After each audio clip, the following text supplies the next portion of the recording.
Hi guys, it's Talien back with more I Was a Teenage Exocolonist. I guess we can get straight back into it. I think the plan was to just do more and more exploring. We got so much exploring to do. I also don't think we did our rounds for this month. Hello Otis, welcome to the stream. Right, I wanted to check whose birthday it is today. It is, I want to say Anemone's birthday? Yeah.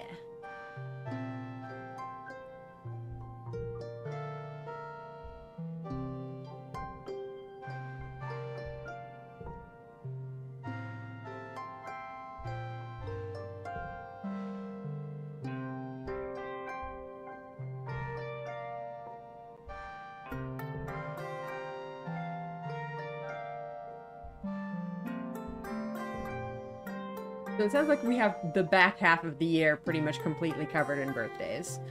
So we'll have to keep an eye out for that.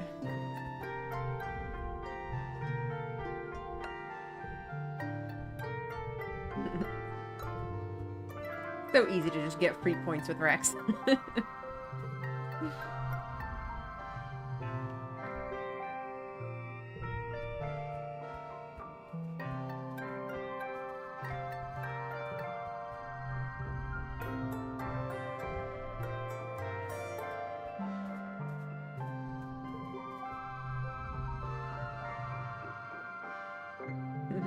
Nemi lifts the bottom edge of her skirt to wipe her face. I've been training in this heat for 6 years, she says, smiling mischievously.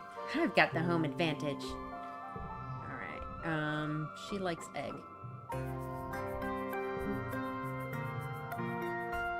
Happy birthday. Oh, we got a thing with her. Let's do a thing with Nemi. You spot Nemi halfway up a garrison watchtower. Her legs wrapped around the scaffolding as she cranes to look over the fence through a pair of holoculars. You clear your throat, and she peers down at you and waves. Sylvana, come on up here. I want to ask you something. You clamber easily up the scaffolding. Nemi gives you a high five. Here, look through these, Nemi says, shoving the holoculars into your hands. You raise them to your eyes and look where she's pointing. A long ways out, much farther than the expeditions are going, you spot a dark humanoid shape moving through the towering fungal forest. That's ominous. See him? Nemi asks. It's Dis, I swear it is. He's always sneaking out over the walls. I mean, I guess. Damn, these things can really look a long way if they can spot a single kid way out in the distance. Like when she said humanoid shape, I assumed it was something human-shaped but much larger than a human, so that she could actually see it at this distance. But no, I guess our holoculars are just that good.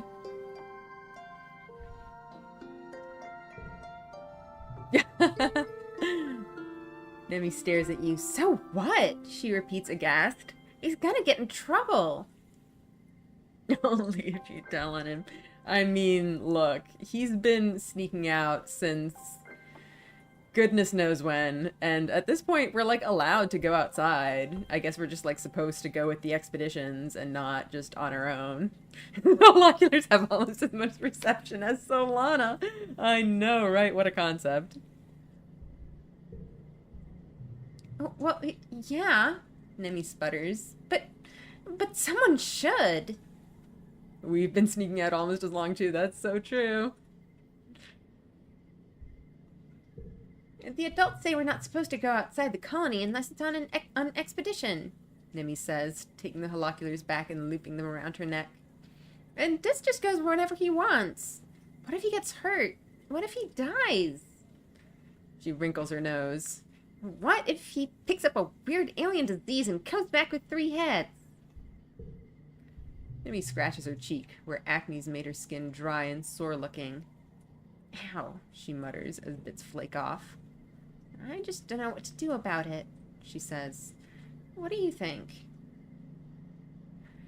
I mean, honestly, what I've been doing mostly is going after him. You know, we just join him, and then it's like twice as safe, right?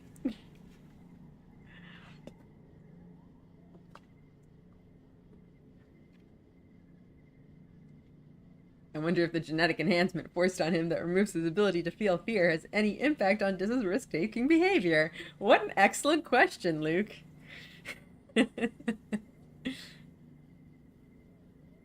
Hmm. I mean, I don't want to tell an adult because, like, I mean, maybe that would be the responsible thing to do, but like, we have not been doing that. Have we learned Diz's full name yet? No, we have not. I am definitely looking forward to finding out. I am intrigued. I think he's the only one that we don't know at this point.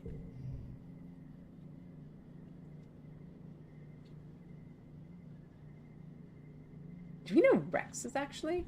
I don't think so. I think they're the only two.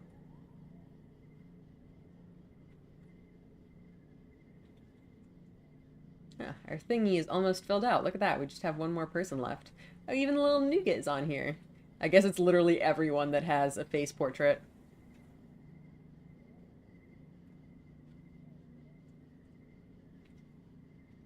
I wonder if we get Anemone to break the rules and now she'll stop crushing on me. I hope so. Alright, let's see. I guess we'll go after him just because that's mostly been our MO so far. Nemi stares at you like you've turned green. What? She exclaims. Outside the colony? By ourselves? No way! Nuh-uh! It would be fun. Nemi shakes her head. Nope, not even a little bit. No one would even notice where we're gone. You know, that might not actually be true for Nemi. I know nobody notices me and Dis sneaking out, but... Nope, nobody, nope, nope. Nemi sings songs. Come on, live a little. Nemi punches you lightly in the arm. International House of Nope, dude, she says. We're gonna die a little if we go out there. We're in the revolution part of this playthrough. You've got to stop being such a square. Yeah. The colony's got rules for a reason, Nemi says, staring off into the wilderness. If we do our own thing and don't care about the rules, we're all gonna be toast. Kind of like a sports ball team. We're all doing different stuff, but we all gotta play by the same rules so we can get as many points as we can. I mean, it's a good analogy. It makes sense. It's just I'm being a rebellious teenager, okay? Anemone! Solana! You look down at the ground, where a passing colonist is waving up at you. You two get down from there. It's not safe. Okay, sorry. I'm on watch. Nemi shouts back, indicating her holoculars. She shoots you a smile. I guess we should get inside the watchtower, huh? You both climb the rest of the way to the guard platform. Nemi heaves herself over the edge and reaches down to help you up. And you notice that her hands are all banged up and scabbing over with blue scales. Probably from scampering all over the place the way she does. She notices you looking and laughs awkwardly.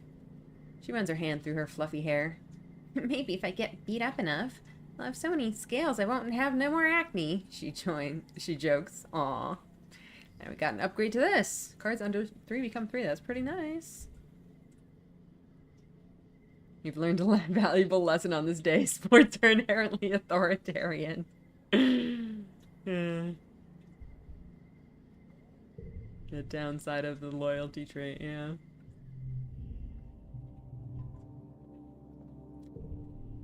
Nemi.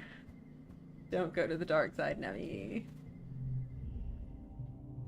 You shut the fuck up. Oops. I did not mean to do that. Where's Mars? Is she up here again? Yeah, she is. Mars is sitting in a lounge chair, sipping a cold drink and watching people walk by. This is my favorite season, she says. Everyone wears as little clothing as possible. Mars-like. She gives you a conspiratorial wink and waggles her eyebrows. Alright, well, I'm glad you're having fun.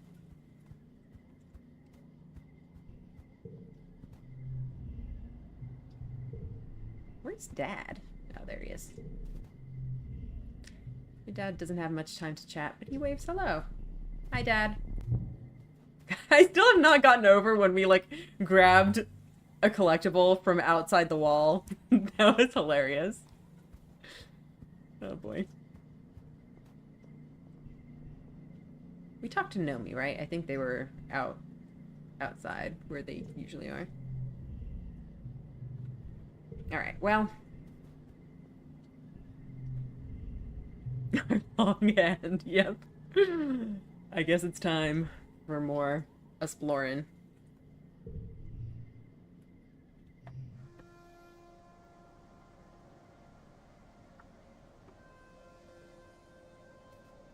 Alright. Let me try to remember which way I was going last time. I think I started going to the right. Yeah, I think I've cleared out this whole area. I'm gonna try to cover that ground again. Oh, where did you come from? Did you go around the other way? Okay, so this is just a big loop, right? Let's cover the loop.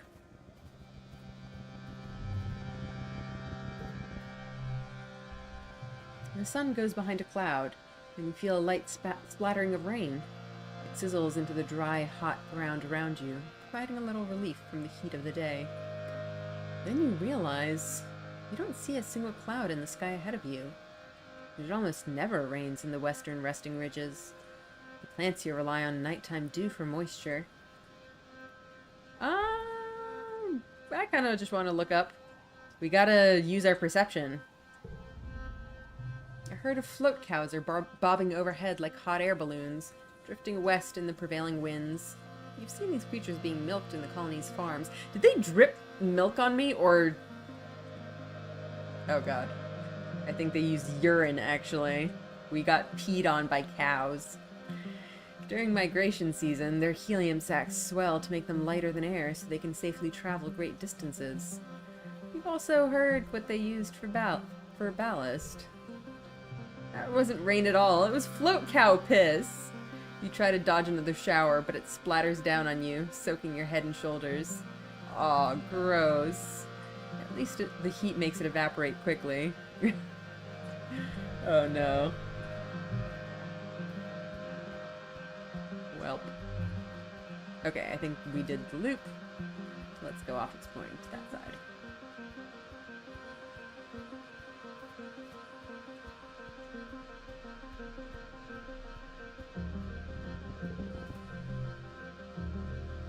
You've been saved a few times from certain doom, or at least discomfort, and it can't have been a coincidence. Something, or someone, has taken an interest in you. You're being followed. Yeah, we did have another instance of seeing that mysterious stranger last time, so that was interesting.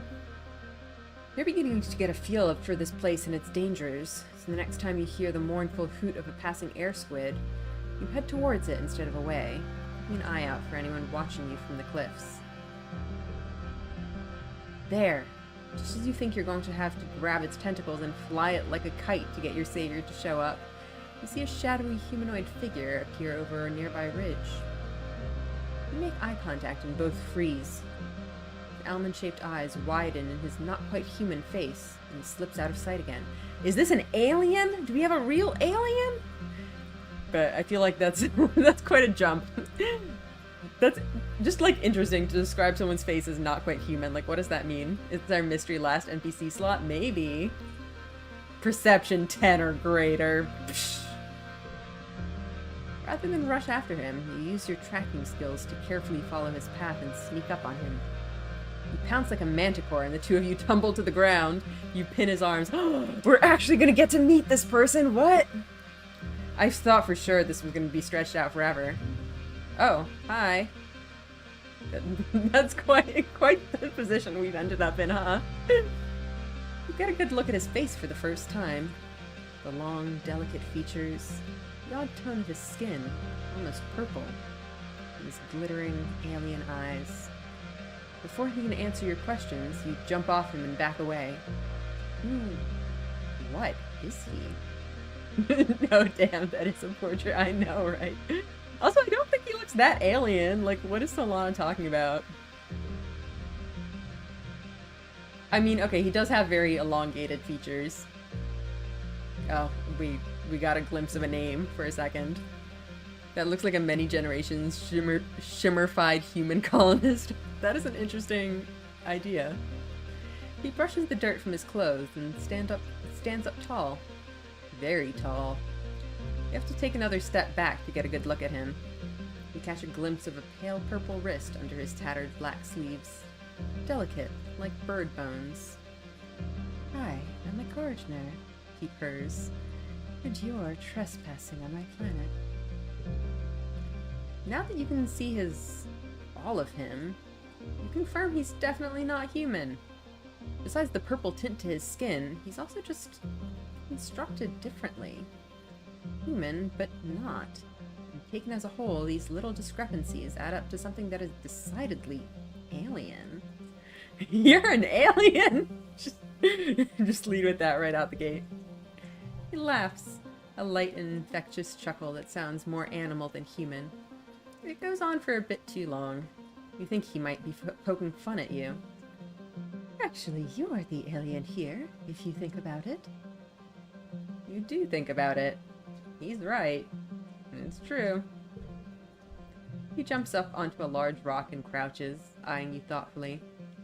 Let's make a deal, he says. I am immediately intrigued by our new alien friend. He speaks with an odd inflection, putting the wrong stress on things, but the words themselves come easily enough to him. I'm not supposed to talk to you, he says. It's against the rules. But since you've caught me, I can grant you one wish. He smiles mischievously. Is this a joke? I mean, that's interesting. Like, none of these are, directly helpful wishes, but I think I definitely wish to know more about him. He gives you a sly look. In time, Solana. I hope. He pauses and his eyes unfocus for a moment. He stares straight ahead, unblinking. Then he slowly stretches like a cat and stands up. Well, this has been fun, but I'm afraid duty calls. He doffs an invisible hat towards you. My name is Symbiosis, by the way. Or Sim, if you like. That is a name. Is he aware of time loop bullshit? Maybe. That's interesting. Also, the I'm not supposed to talk to you, it's against the rules is interesting, because, like, it definitely implies that there's some kind of civilization here. That there's some coalition of people that are keeping secrets from us and hiding from us. Huh. I wonder if they're responsible for the time loop bullshit? Even the aliens are space puritans, yeah. Well, this has certainly raised a lot of questions. He seems friendly, though. So far, at least. Duty calls.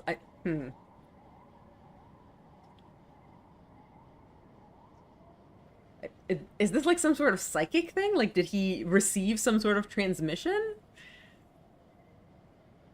Sim's introduction is such a fun part of the game. Smiles and says nothing more. I know, right? I really like him already. I love a good mysterious stranger. Could you imagine if alien guy just told us his name was Steve? Would be the most unfamiliar thing so far. That's true.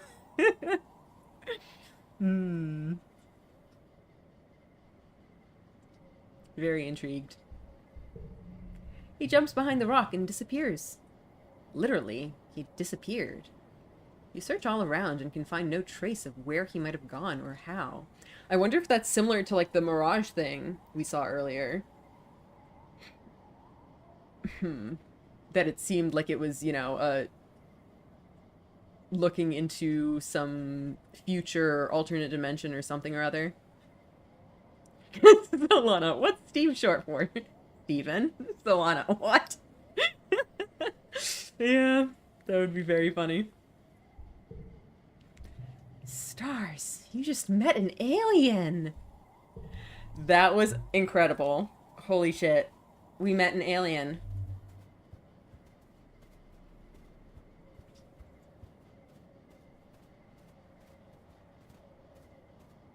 That was so exciting.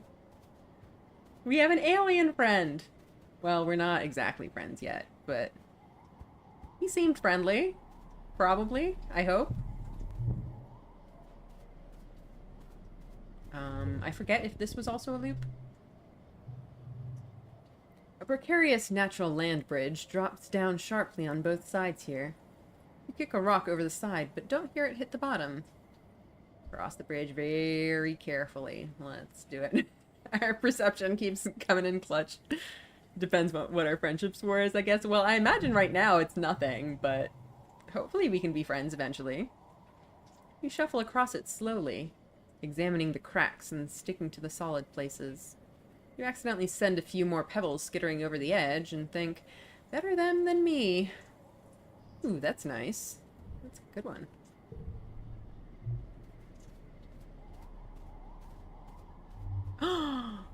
Alien friend! You're still here. I kind of assumed that you would have left. Hang on, I want to explore around here. Just want to confirm whether this is a loop.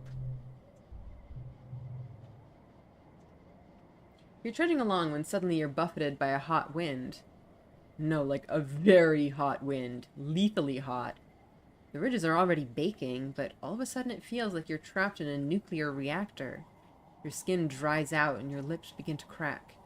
Your eyeballs feel like sandpaper. Find the source.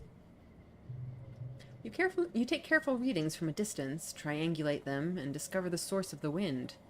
A red, sports ball-sized crystal emanator, hidden in a small crevice. When you smash it, it doesn't shatter like crystal. It almost looks as if it could have been organic. Is this some kind of defensive barrier? Yet another weird mystery of these ridges. Well, I'm very interested to see what this defensive barrier was hiding.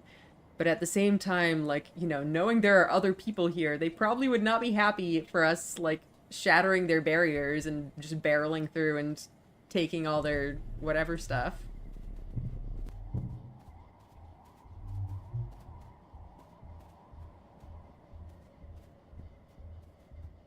Hi.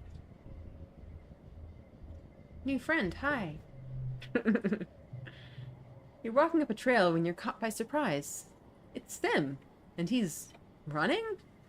You're knocked to the side as he pushes past you, running in the opposite direction with barely a glance. You shout and chase after him, but after a few seconds it becomes clear you don't have a hope of finding Sim when he doesn't want to be found. You turn and continue along the path, and around the next bend you spot a familiar face. Utopia. She's collecting rock samples with a pickaxe, like an old-timey prospector. Who the hell was that? She demands. I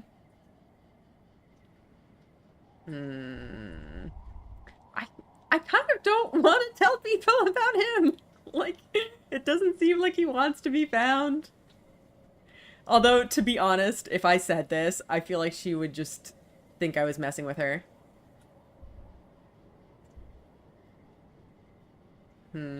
That's just my friend. It just sounds suspicious. But I didn't see anyone is also kind of weird if she, like, knows that someone was there. I mean, I guess I could say that, you know, someone might have run by, but I didn't see them. I vote we don't rat Sim out. I think it would land poorly with a colony with many, many guns, yeah. I saw no one. Utopia squints at you. The man who just ran past. The tall guy, dressed in black? How did you not see him? Utopia's just like, I know your perception stat. She hikes her pickaxe off her shoulder. Whatever. Just watch where you're running, okay? The gravel's loose around here. And maybe check in with Doc Instance. Get your eyes looked at. Yeah, our eyes are notoriously so bad. I know, right? You agree, happy to be out of this conversation without any trouble, and continue on along the path before Utopia asks any more questions. You walk for a couple minutes before you see Sim again. I feel like we're running into him an awful lot. He used to be sneakier than this. I guess did he just decide to stop hiding from us? He seems to be in good humor, despite the close call. Oh, he says, leaning against a tree. It is tiresome to be so secretive. He wipes his eyes, brimming with mirth. It is such a pleasure to be around you and Dis, and not have to hide myself. Have you talked to Dis, too? I figured Dis knew this guy. I mean, it makes sense. Given that, like, Dis has been hanging around, snooping everywhere. But I feel... I don't know, I feel like he would be... although, I guess Dis was already convinced that they were aliens regardless. And, like... It's not like he would give away any details, because Dis knows how to keep a secret, of course.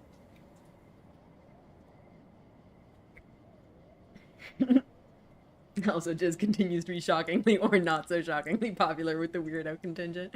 Yeah. I hope they're good friends.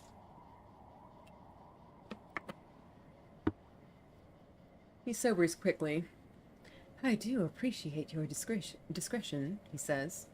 It is not the right time for the gardeners to be formally introduced. To do so too early would cause a great degree of chaos. Yes, even the female surveyor, he continues. I do like her, but I have learned from my limited experience with your kind that adults of your species do not react well to surprises.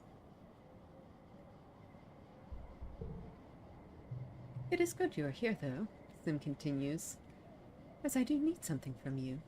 Data. What? Sim holds up his hands. Please do not be alarmed, he says placatingly. I do not mean sensitive information, such as personnel and defenses.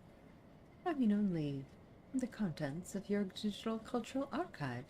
Like all of it. He just wants to watch our movies.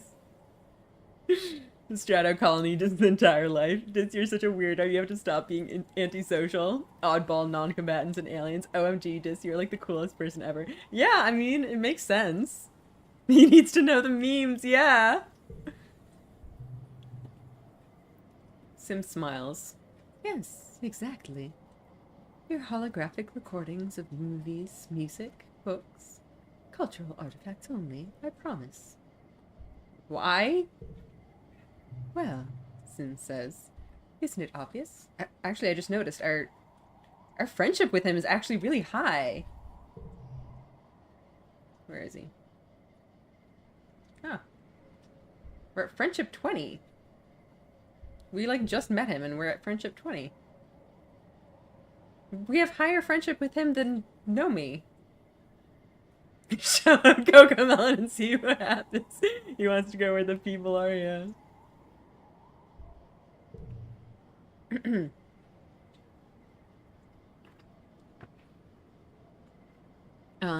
Well, Sim says, isn't it obvious?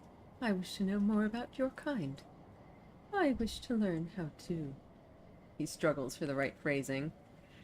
I wish to learn how to act in such a way that is not so discomforting to humans. I mean, I think you've been doing well. You seem normal enough to me. Sure. I like this guy. I'm helping him out. Sim's gentle smile grows warmer. Truly? He asks, clasping his hands. Oh, I thought it would take a great deal more convincing. OBS disconnected? Okay, I think we're back. Ignorance is not a yoke your kind bears easily. Please trust me when I say that my inability to answer your questions is born of circumstances beyond my control, and not a lack of desire on my part, he continues. I have full faith that you will know everything soon enough. Is he just standing there now? Oh my gosh! Did you bring what I asked? Sim is standing in the shadows, wrapped in his clothes like he's trying to blend into the jungle. He looks like a vid actor pretending to be shifty. I guess he's asking about the data he asked you to smuggle out of engineering. Well, not really. Oh, is this like... I mean, this is just our normal talking to people thing. Can we just, like, go out here and talk to him whenever? I mean, I think we need to take a look at him, spy on a friend. It's only fair that you observe Sim in the same manner that he often observes you, intently and well hidden behind a tree. You pretend to leave, then double back and watch him from a short distance away. You hope you'll see what he does when you aren't around. Sim looks like a human, if an alien had to draw a human entirely from written description. I feel like that's kind of an overstatement. Like, he's not that different. He's like a human, but slightly elongated.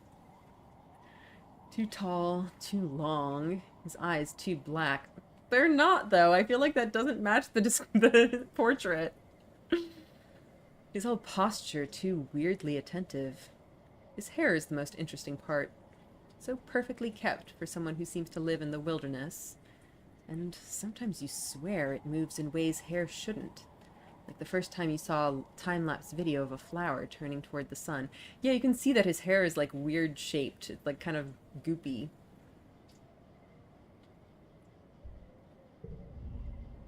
You watch in silence for nearly 10 minutes, but Sim does absolutely nothing. He tilts his head like he's listening to the wind. Then he leans over to stare at a random patch of grass for far too long. Eventually, he turns to stare straight at the spot you're hiding. He purrs. Do you like what you see, Sugarbug? Oh boy.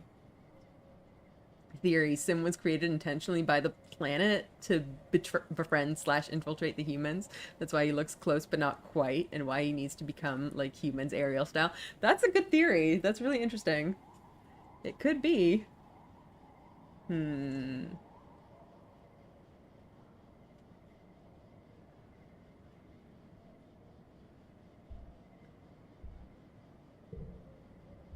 He tosses his long hair over his shoulder and extends his hands, baring himself for your inspection. It is not a crime to be curious, he says. Why, I find myself very curious about you. You look your fill, now that he's offered. You find yourself constantly drawn back to his deep silver eyes, and the hypnotic motion of his hair. And within moments, you find yourself more relaxed. Sim's faint smile fills your vision, blanking out the rest of your senses. Do not be alarmed, he says. His voice sounds like it's coming from the bottom of a well. I have the ability to induce a mild sedative effect in organic creatures. I find it useful in reducing their cortisol levels so that I may tend to them more easily. If you find it soothing, I would be happy to use it on you, at your request. You have simply to ask. That's like a little bit ominous, but I don't think, I don't think it's a bad thing. Like, it's just what he is. And it's nice if he can just like, well, okay, I mean, in general, mind-altering magics are a tricky subject.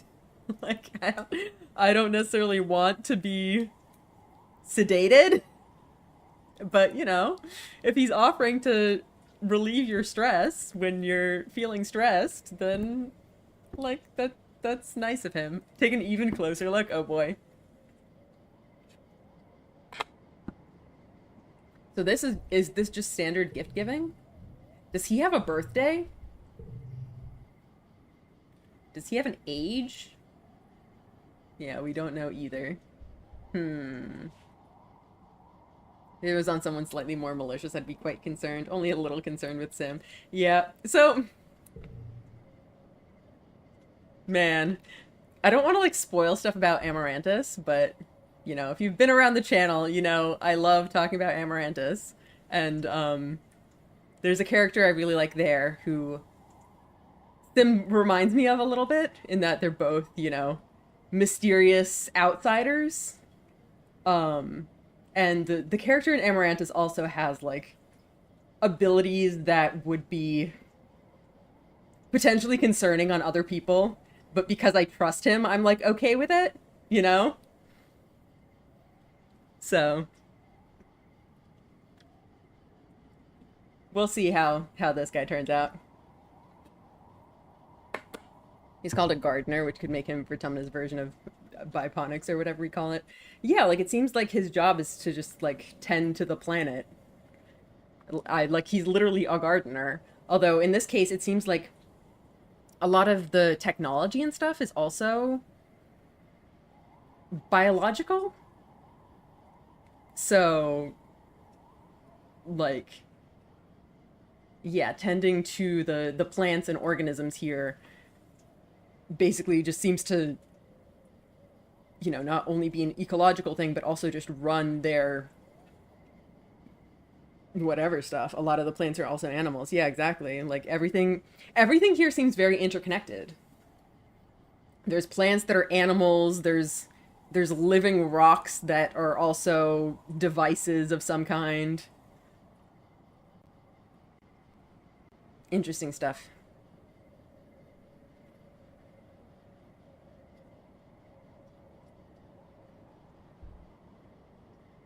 That was weird. That's gonna be interesting. Well, I guess we gotta. Uh, should we just be giving him stuff? Because I feel like since we don't know his age or birthday, our only option is to just give him stuff on different days and see if he reacts. The yellow flower is what we have the most of, and I also feel like he might like that the most. Because he's like a gardener, I guess. What the heck? I think that might have been a bit of a glitch. Alright, let's give him a thing.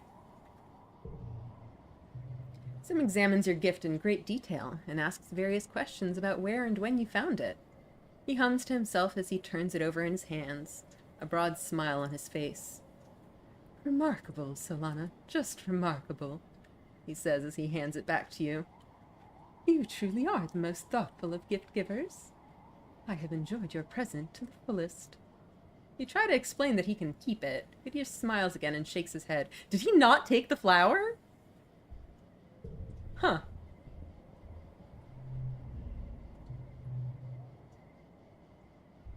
Hang on. Yeah, he actually didn't take it. Like, thank you for your gift, have it back. Okay, well, I guess he enjoyed it. Okay, let's take a closer look. This time you'll catch Sim doing something weird and alien.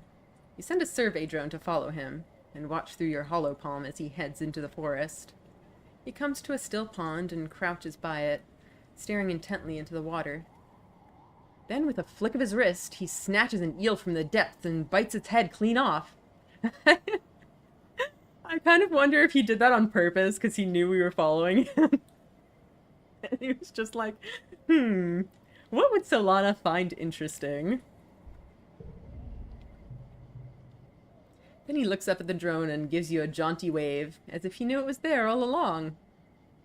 Wait, does Sim usually eat raw living animals? Or was he just doing it because he knew you were trying to catch him doing something weird? My bet is the latter. +6 if left heart is... That brings it up to a 9. That's kind of wild. Not everyone is vegetarian. Yeah, he's at least clearly okay with eating raw living animals just for the hell of it. You also didn't gain friendship. Yeah, that's a good point. Alright. Well, I think we're done with him for now. I guess we could try the calm me down thing. Let's see what this does.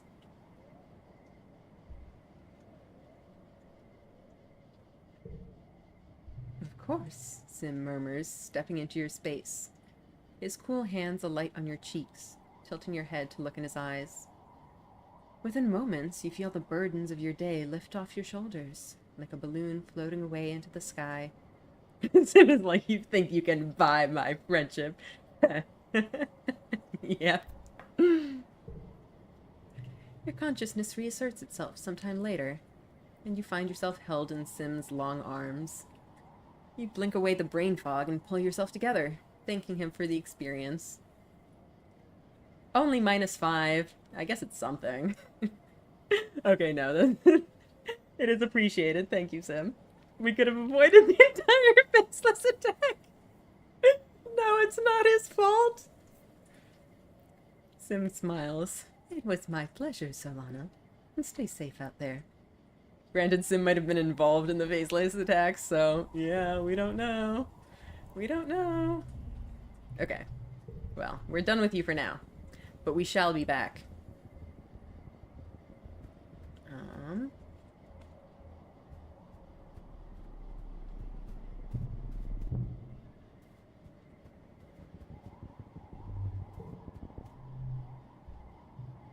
You're scaling a huge rock plateau when you're suddenly overcome with an incredible feeling of peace. You've never felt anything like this. You literally feel lighter, like all of your troubles have been lifted away. The feeling is stronger when you touch this rocky surface, and you realize it's radiating from the rock. Yeah, this is the place Dis was talking about. And here he is. Dis is sunning himself on top of the rock, stripped down to his shirt. He looks up as your shadow falls over him. That is the funniest little side from the button. What was? Oh, he says slowly. You found it too, huh? Oh, this must be the place Dis told you about. His favorite place on the planet. The rock that makes him feel happy. You know how he feels now. He shades his eyes from the sun as he looks up at you. I haven't told anyone about this place, he says. Well, except you. That's how they get you, you know, he says. Once they know you love something, they can use it to control you. Oh yeah, just the end distance here on the button instead of in the main text. Yeah, that's a little bit silly. Like, here he is! Who's they? This gestures lazily. You know, people. The world. Life. He says, I like this place because it feels like it's somewhere not just a cog in the machine, you know. You're going to keep it a secret, though, right? Dis asks. I don't want this place dug up and studied. It'll ruin it. He scowls. People always ruin things, especially researchers. Some things you don't need to understand.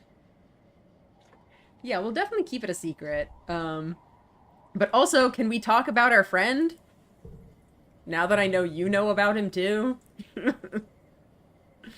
You do take a few readings, though, just because. All data is important. You mark down the location, but fudge the coordinates, so anyone they send out afterwards will get lost.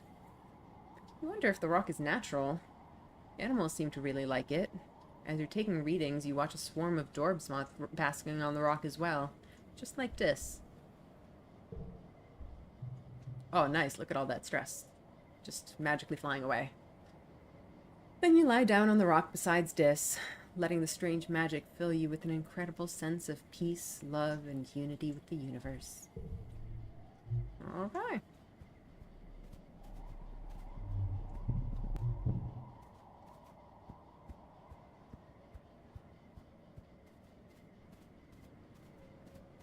We came from that way, right?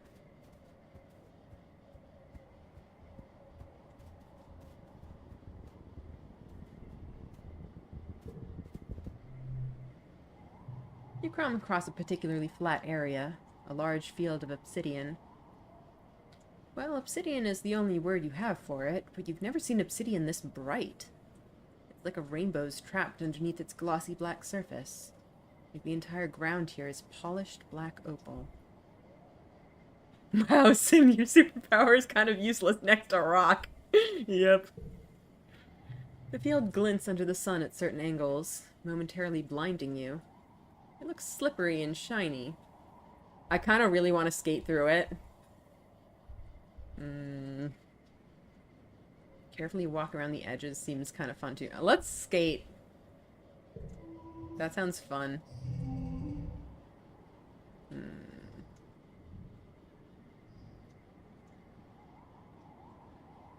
I mean, we could do this. If we just take, like... That's kind of useless. And this only loses 1. And we get a free 3 in a row. Why not?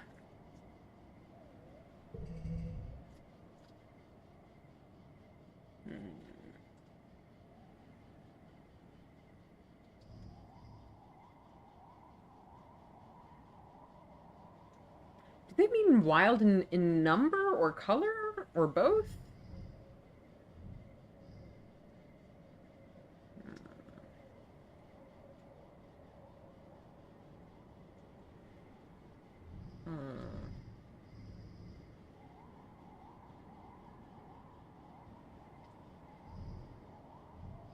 We can definitely get our colors matched if we, like, put this here, potentially, and then have something there.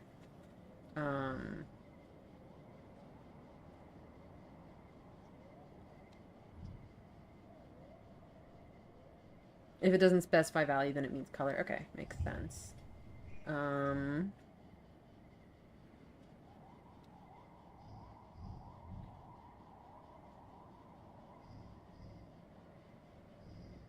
don't know what we can really put in here. So we can do something kind of interesting with that, but I don't think that's good enough.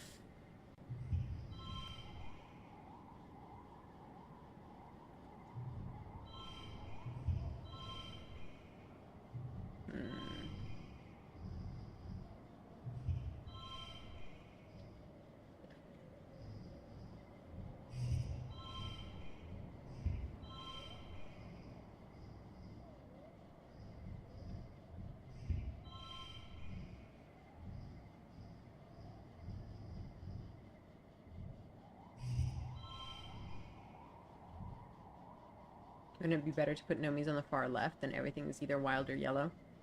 I guess, but... Yeah. Oh, wait. So it does... Yeah, okay. Yeah, that's right. Okay.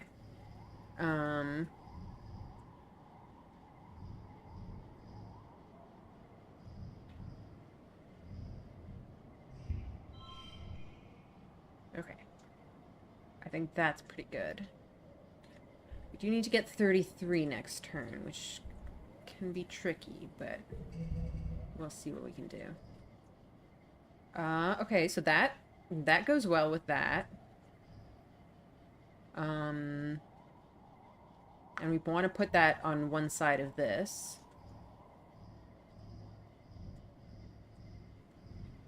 We can have a 3-4-5. Or we have 5-5-5.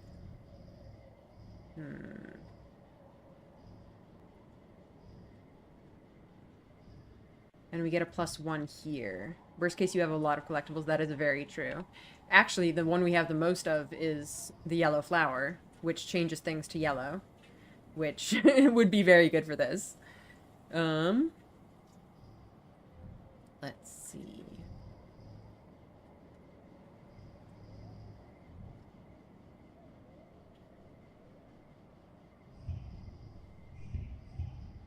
Let's not put that near any... Huh? We got some 5s there.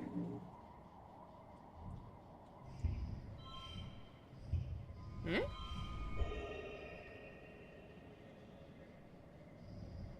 So this would give us 2 yellows in a row, but that breaks the streak.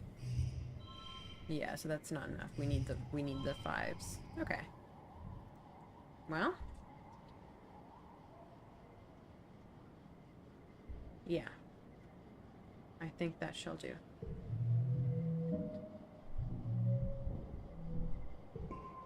You take off your shoes and glide around in your sock feet.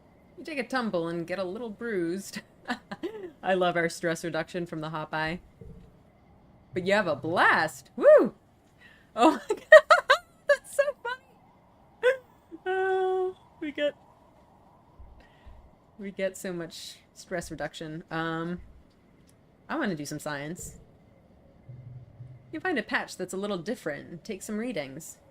You confirm the material is not natural. They must have been created by the convergent domain, because it's the same stuff they made the thumpers out of. Silica mixed with some trace organic elements. By looking at striations in the cliffs nearby, you determine that this entire region used to be covered in a thick sheet of this dark glass rock. In most places, there's now a layer of soil over it, but if you dig down far enough, you'll probably find this layer everywhere. Like the whole place has been glassed. No wonder there are so few plants here. Convergent domain must have paved this area to discourage plant life from growing. All except for the crystals, which seem to sprout happily from the obsidian pavement. Huh. This area was literally paved. I wonder what it was used for.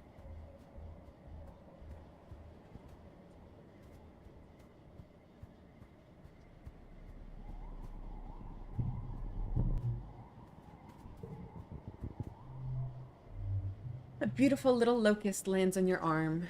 It calmly washes its face with its forearms and vibrates its wings like it's cooling off. Aw, the poor little guy's all alone. The heck is my voice doing? Let me get some water. I am out of water. Let me get more. Finally a bug type for our team, yeah. Be right back.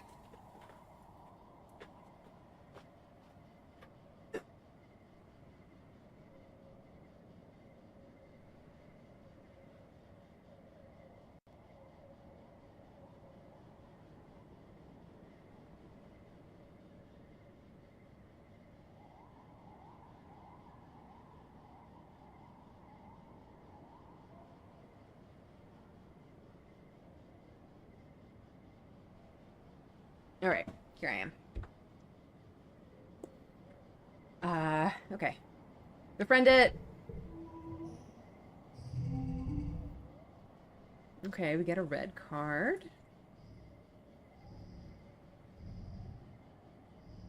This could do some fun things. I mean, we could get like a 4, 5, 6 with these, but...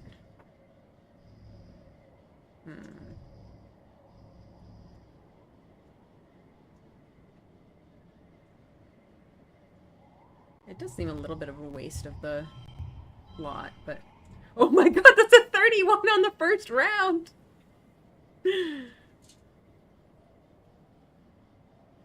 Okay.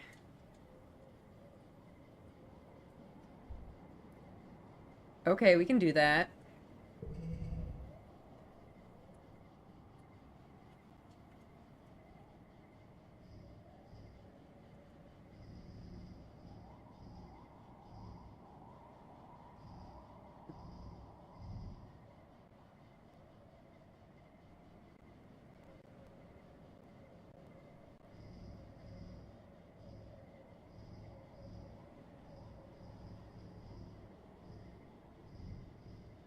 I feel like this is harder with more cards. We just keep getting more and more cards.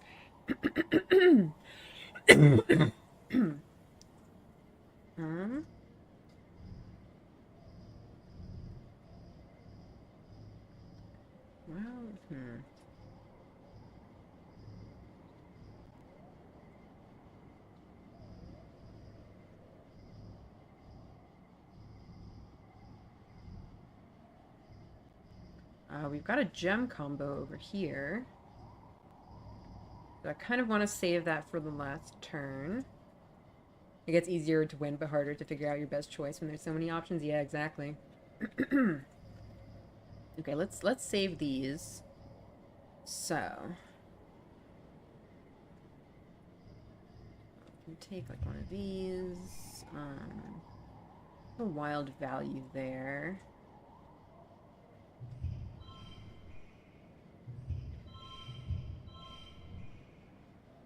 Well, not bad at all. Oh my gosh, more gems.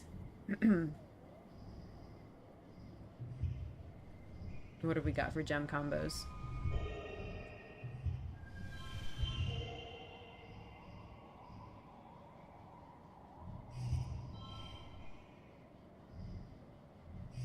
Oh, oops.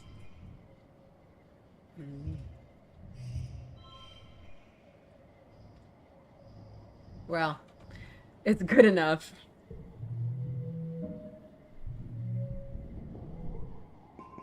You look it up on your hollow palm. It's a mask wing, named because when it's frightened, it opens its wings all the way and flips them forward, making it look like a grimacing manticore. Scary. But even scarier is how much they can eat. They usually eat leafy plant matter, but they're not above eating fabric, wood, hair, or even skin. They swarm in dust, and in hot places like the ridges. You see something out of the corner of your eye and look up from your new friend. Oh. In the distance, you see a haze above the ground. It's the locusts, each one bigger than your fist. These insectoids can eat their weight in under an hour, and there are millions of them out there, and they'll be here soon. Your buddy takes off to join its friends, and you gotta go. You make it to your glider in time, thankfully. You come back to this place later in the week. What foliage there has been is now stripped bare. The only things still standing are the crystals, glinting in the sunlight. Okay.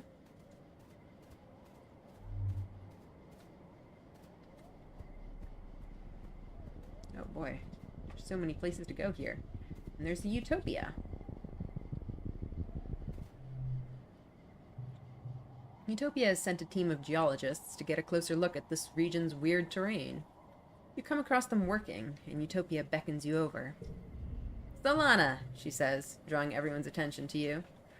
Solana, come here. Everyone, Solana's been working in this area for a while, and I'm sure she's got plenty of information on what's out here.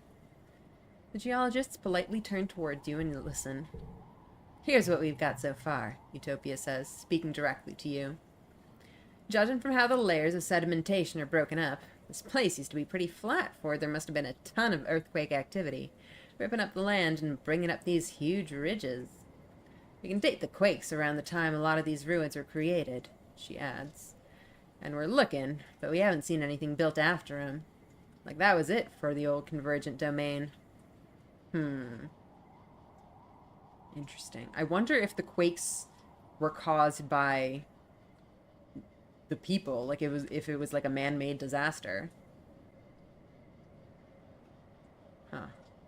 And it ruined them, seemingly. These broken up layers are the same across the planet. Something sure happened about 20,000 years ago.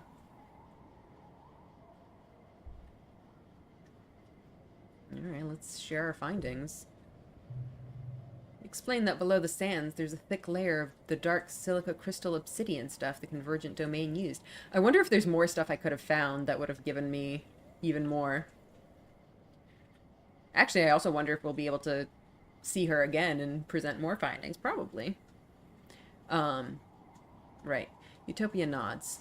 Right, you can see it in the striations, yeah? It's one of the major landmarks in the geological timeline. Obsidian and earthquakes are both associated with volcanoes, but there are no volcanoes here. Not even a fault line, Utopia says, wiping her forehead.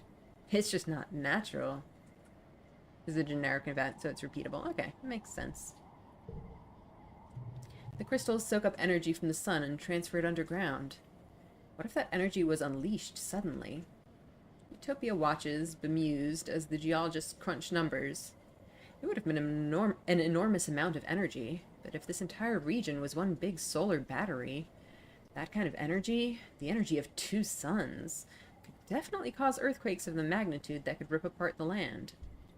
You set up a drone hive to measure the sediment layers along the cliffside, and learn a few things about rocks. Alright. Heck yeah.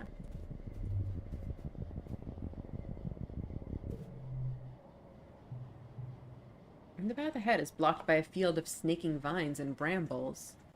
They're flowering. Enormous, happy blossoms, swaying in the shimmering heat waves.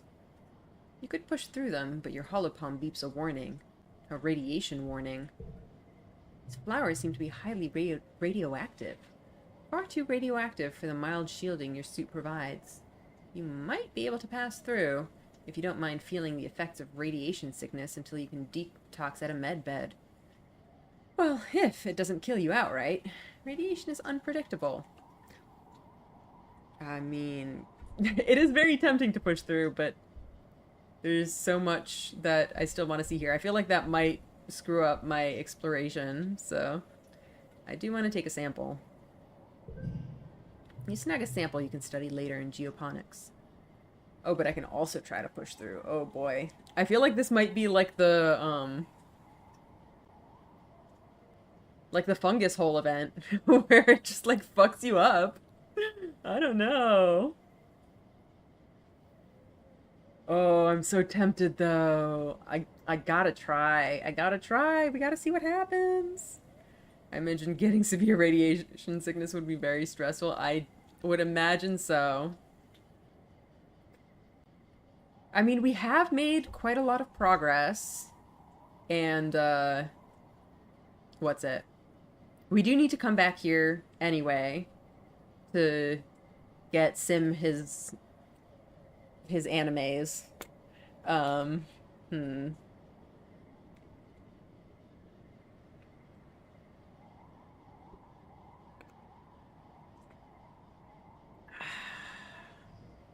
Is it worth it? Probably not. Like, what would passing through even get me? Path ahead, and we don't know. We don't know it's ahead. Something's ahead, potentially. I'm gonna try. This is probably a terrible idea, but it's not like I haven't, you know, already done many terrible ideas in this playthrough.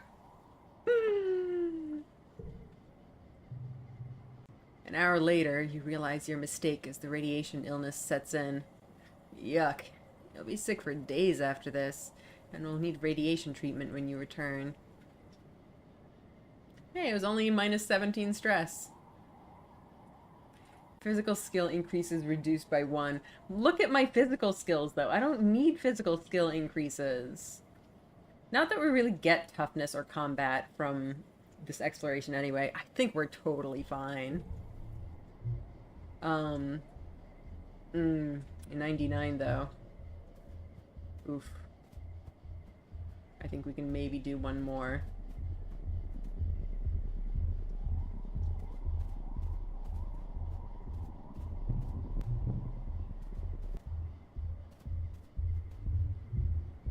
Keep in mind, this is one of those events that you can just walk by with 100 perception. Well, yeah, but like I wanted to see what it does. But yeah, if it happens again, of course, yeah, I can just leave.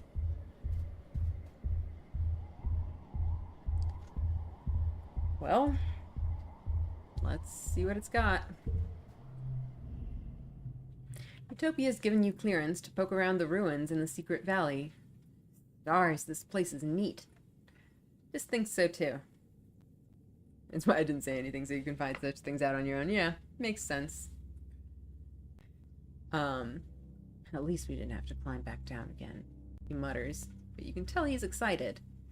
The buildings are arranged in a spiral formation around a central point. They're made of that oil-slick obsidian, something that looks like petrified bone, and have parts missing where some other organic material has long since rotted away. It's all overgrown with vines and buried in shifting sands. You can follow the spokes of the streets until you approach the center of the valley, where a large pyramid-shaped building sits surrounded by thumpers and a variety of other smaller buildings.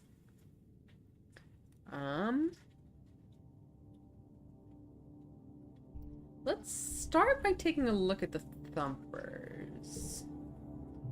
The 4 thumpers are in careful alignment, forming square with such wide paths between them and the pyramid in the center. One is almost totally reduced to rubble. None are still active. You walk all around the massive pyramid, but you don't see any entrance into it. It's sealed tight.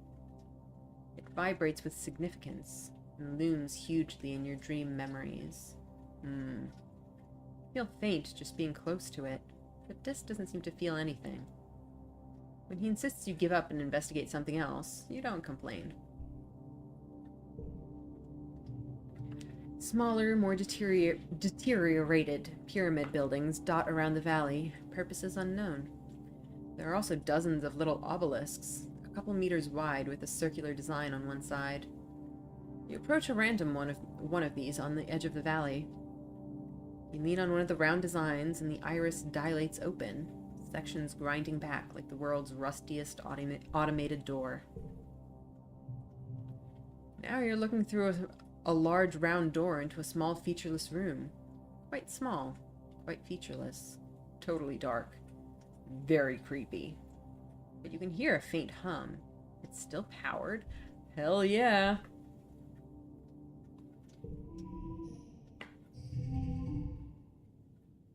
Okay, that's not bad.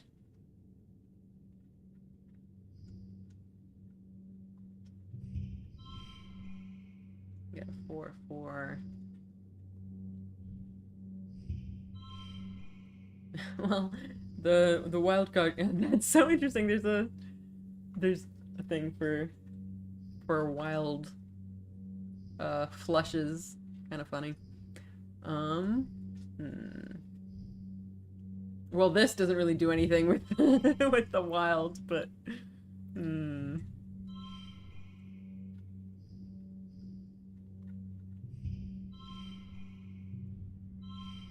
honestly, I think we'll just go with that. I don't think any of these others will really contribute much. Although,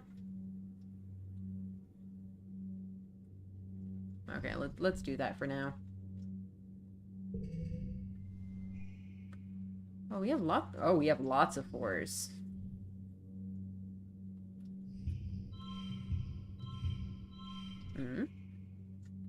Pretty good.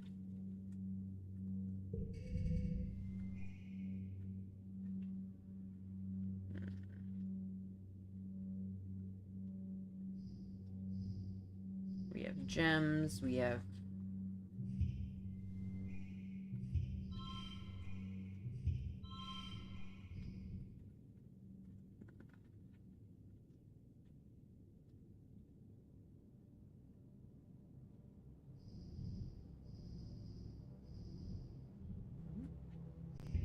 we can do that.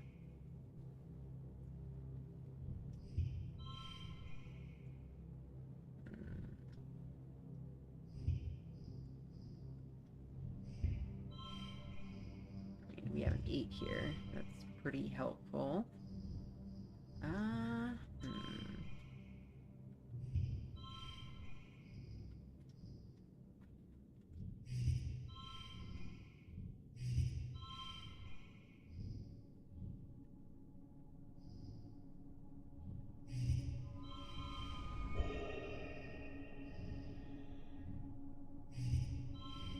Oops.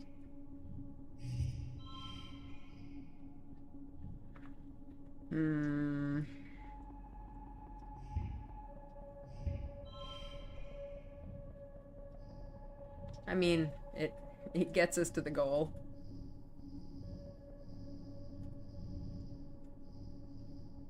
Sure. You walk in, just close behind. And suddenly the iris closes, the floor lurches, and you're moving down. An elevator. The elevator squeals and grinds away like it hasn't been used in literally thousands of years. I feel like it would not take thousands of years for an elevator to be in disrepair. That's kind of funny. It doesn't go far, then grinds to a halt, and the iris opens to reveal a large room with obsidian walls. Like all convergent domain spaces, it's more cave than room, with stalactites everywhere and giant lumpy mounds of fungus. You wonder if the obsidian stuff they built with melts over time, running and dripping in extreme slow motion. There are consoles on the walls, like this is some kind of control room, maybe. Most of it is long dark and covered with a thick layer of dust, except one device with 2 weird, bony, knobby sticks poking out of it. A very good elevator maintenance, sure. Well, we can't just do nothing. I guess we gotta touch stuff. You poke at things and grab sticks at random until suddenly you cease to be yourself. You're like visual, audio, weirdly tactile representation of something vast. You have a feeling of being in a large and complex space. No, you are the space. A digital space, like a computer system. As if you were sucked inside a 3D representation of the HoloNet, and you could see files and processes and whole worlds of data, but in alien formats that speak to you more in sensation than logic. You let go of the sticks and the console room comes back. So I wonder if this is the sort of thing that, like, that Sim was sensing when he got some sort of message or whatever. Interesting. There's some, like, weird mind-bendy psychic shit happening here. I don't know what it is, though. But yeah, now we've got people interfacing with computer systems with their brains, I guess. That makes some sense for this sort of technology and this sort of civilization, I guess. You grab them again and understanding fills your head. It feels not all that different from your bouts of deja vu remembering. Like of memories being inserted into your mind. And you suddenly just know how to use this interface. You just think where you want to go or what you want to know, and away you go. So yeah, I'm pretty sure this, like, weird mind technology has something to do with Solana's deja vu, like, you know, time bullshit. The word array comes to mind. A network of computers hosting millions of data nodes. Information on every part of the planet, from weather to soil conditions to individual creatures. Not just computers, but entities that feel intelligent, and also digital. Artificial consciousnesses, like your ship's AI congruence. They're processing all the data and triggering subroutines to make minute changes on the planet's surface. Huh. So, like, this entire planet is, like, run by this network. What? This is so fascinating. This got real interesting real fast.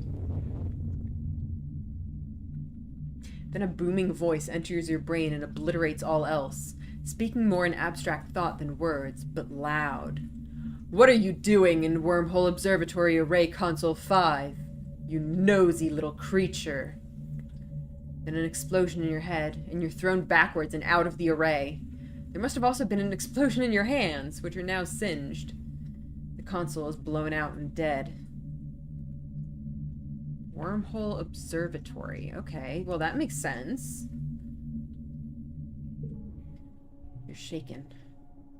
Something didn't like you poking around in there. Whatever the array is, whatever lives in it, has been watching you. Probably ever since you landed. You have a feeling Sim has something to do with this. He's either in league with the array, or he's part of it. But knowing Sim, he won't tell you anything until he's ready to. Between the radiation and the explosion, Solana sure had end month, for sure. You tell Dis about the array and the voice saying Wormhole Observatory. He looks around, impressed. The convergent domain was sure up to some shit, he says. And now you know about the array and how to access it. That could come in very useful if it turns out to be a danger to your colony. You decide to call it a day. Your arms feel all tingly and weak from getting electrocuted, and your heart is still thumping a mile a minute. But you'll be back. But yeah, the psychic prophecy is maybe like Solana will get linked to the hive mind in the future, which stretches back to the past in a closed loop, giving all those visions. Yeah, interesting. You have to keep bringing up electrocution. That is an interesting point. The thing that allegedly killed Tammy, yeah. Mysterious, very mysterious. Oh, I totally forgot it was Verdinelli. Oh, and we're gonna get a free stress boost. Oh man, I keep forgetting that that's gonna happen. It's Vertimnalia! Everyone's in high spirits as you decorate the colony square. The tables are piled high. The great tables are piled high with food, groaning under the weight of heaps of roasted and steamed vegetables, barbecued meat, stews, carafes of mulled cider, and cakes dripping with frosting and sugarbug syrup. You gather in the colony square for the usual speeches. I know we have reasons to be skeptical that Tammy died outside the colony. She wasn't the type to sneak out. But what if this literally happened somehow? What if literally this happened somehow? If she, like, interfaced with one of these consoles? Like, it's possible that there was one near the colony somewhere. The malfunctioning hall projector that Hal says wasn't malfunctioning with a cover-up. Yeah. It would make sense. Oh boy, I'm a little bit nervous for what these speeches are going to be this year.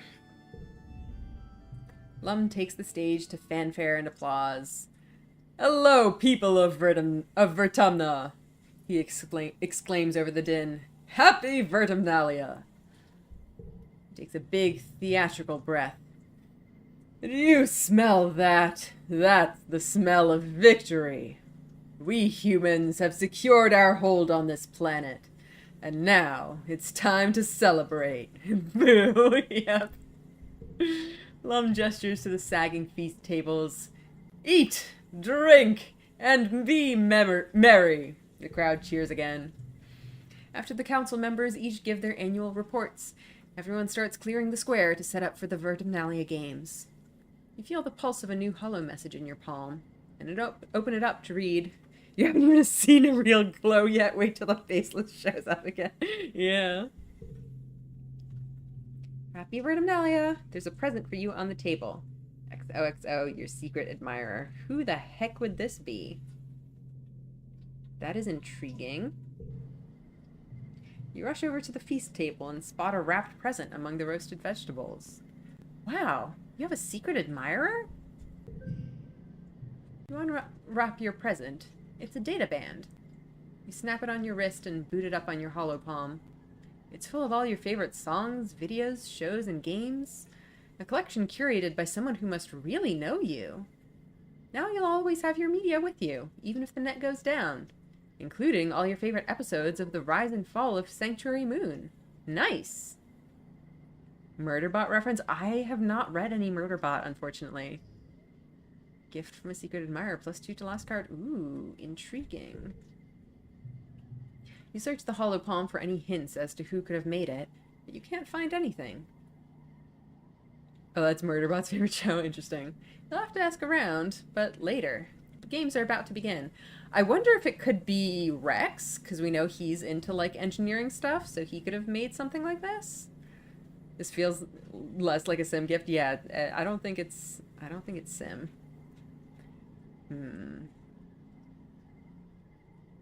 Like, we are good friends with Dis, and he is somewhat technologically inclined, but he is very much not inclined to write a note like this and give someone a secret admirer gift. So it's not him. This is also a hacker type, but yeah, I can't see him doing this. I feel like Rex is the only person I could think of to do something like this. That's a whole XOXO, yeah. Nomi could maybe do something like... Oh, Nomi would do something like this, but I don't know if they're that... They're somewhat technologically inclined. I think they're more artistically inclined, but... No, they, like, hack their thing for games, right? Nomi does tech stuff.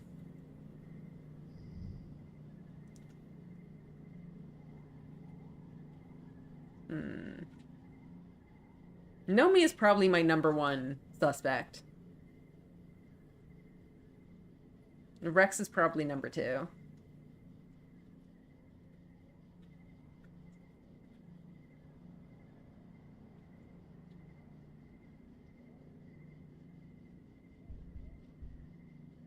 Okay, games. You assemble with the other kids for the annual games. What do you choose this year? I think we're gonna do the bake-off again.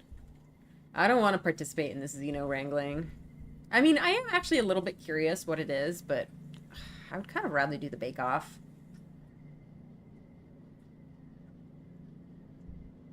Let's do Bake Off. You join Cal in the kitchens. Hey, Solana, he says. Are you ready to get your bake on? This year's theme is multi-layered cakes. You'll be in charge of designing, baking, assembling, and decorating a towering monument to sweet cake and frosting. Let's do it. Cards with gems are wild. Ooh, and look at that. 2 gems right off the bat. Oh, and +2 for gems. Ooh. Okay, well, we're not using that yet. This is going to be great in this round. That's going to be a 6. Welcome to the Great Vertumna Bake Off. Yep.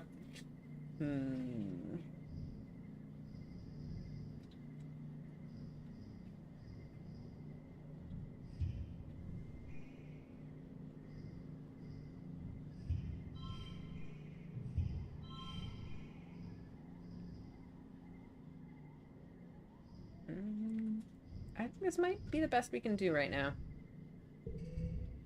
Oh, more gems. Look at that. +2 for each gem on other cards. That's going to be crazy.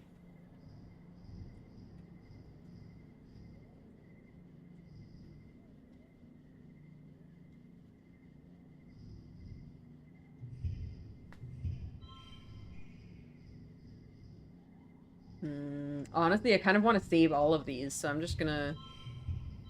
Oh, that's our previous Bake Off champion one. We can get another one of these, I guess.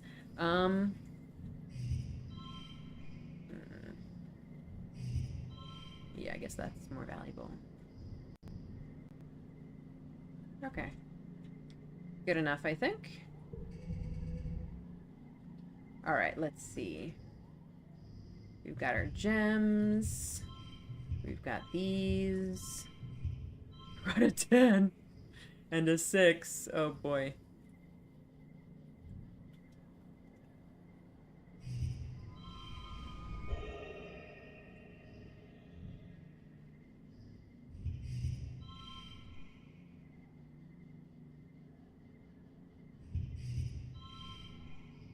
Not really gonna make a difference. I think that's valid.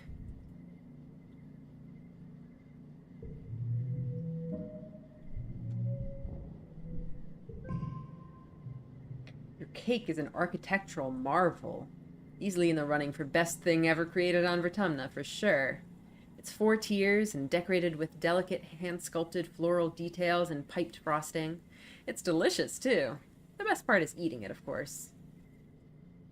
Heck yeah. After the festivities, everyone descends on the feast. You keep your plate with more food than you could eat in 3 sittings. When all the food is gone and the sunset has broken the heat of day, people break out their instruments. Everyone dances well into the night.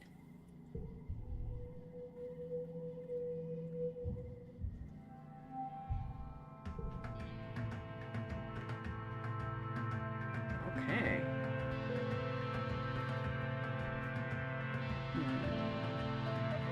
Hang on, let me go check how much we have left for the exploration.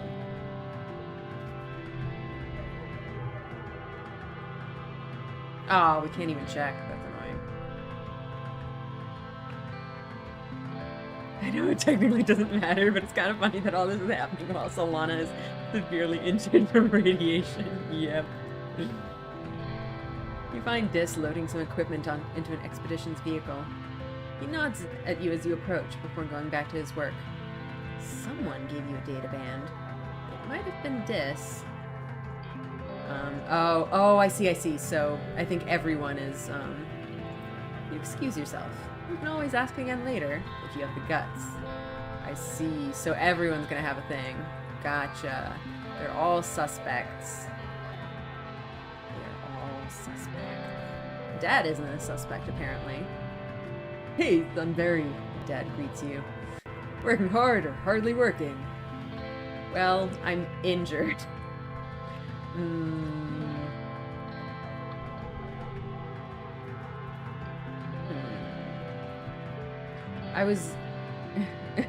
Solana is like the Incredible Hulk, one of the few modern fictional characters who survived to the space future. Radiation only makes her stronger.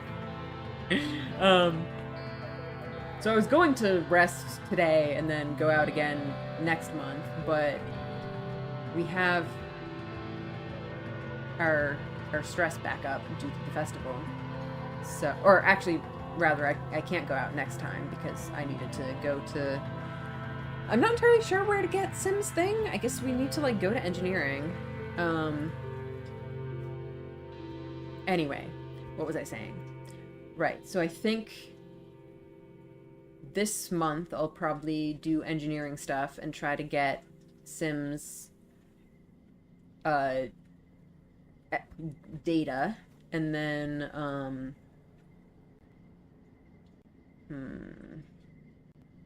so in the worst case, I would need to go go exploring mid-wet so that I can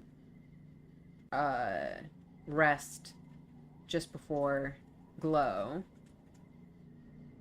So we now have this season. I guess we're gonna do engineering stuff, and then we have, or rather, sorry, we need rest, then exploration, then another rest. So we have 2 seasons to work with. Although on the other hand, depending on... Wait, actually, why can't we go out? Is it because we're injured? Because we're not at max stress. Is it because we're injured? Yeah, it's because we're injured. Gotcha. Actually, is it going to let me do engineering stuff, or do we have to rest? Hang on, let me just check. Okay, so we can still do engineering stuff. Okay, oh, right. So, actually, I'm not sure if this even takes up our whole day, or our whole month. Okay, so that's a thing that we need to do. Okay, well, let's do this special event, and then we'll worry after that.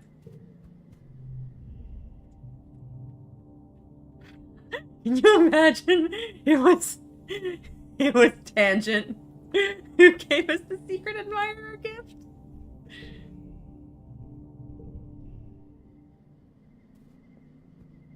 Okay, so I think it's probably between Rex and Nomi. Nomi is using a vert space helmet, flailing their arms around to play a holo game only they can see. Unable to sense your approach, they crash right into you. Wow. Ooh, they say, lifting the helmet off their head. Sorry, Solana. I didn't see you there. Someone gave you a data band. It might have been Nomi. So, okay, the thing is, the one tricky bit is that this was supposedly clearly put together by someone who was very familiar with your interests. So the new kids are arguably not as likely because they wouldn't necessarily have gotten to know Solana that well. But I don't know. Maybe they're like stalking my YouTube history to like see what I'm watching. I don't know.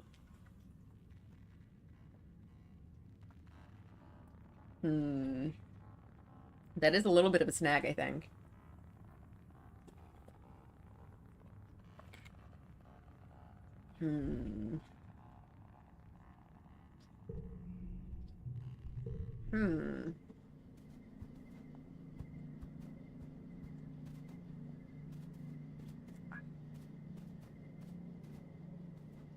Nemi would probably know our tastes and also leave secret admirer notes, but Nemi isn't technologically inclined.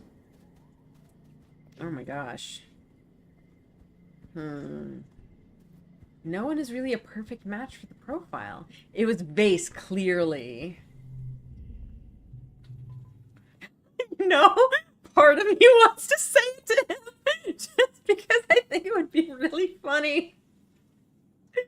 Just go up to him like, are you my secret admirer?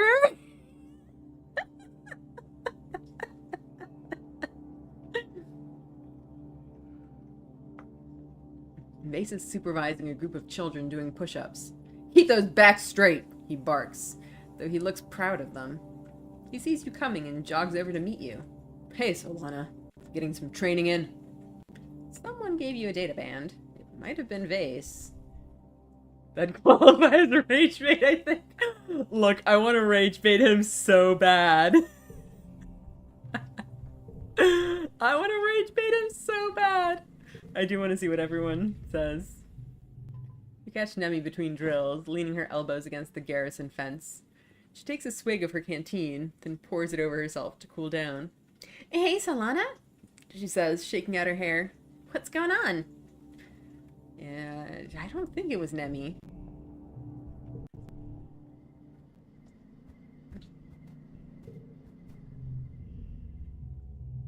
Tangent is hard at work in the lab, entering calculations into her hollow palm and frowning over a set of samples. She barely notices you enter. Hello, Solana, she says distractedly, before going back to her work. It's not her. I don't have a problem with rage baiting him. I would be concerned if this locks you into him. It's your choice. No, I don't think it would do that.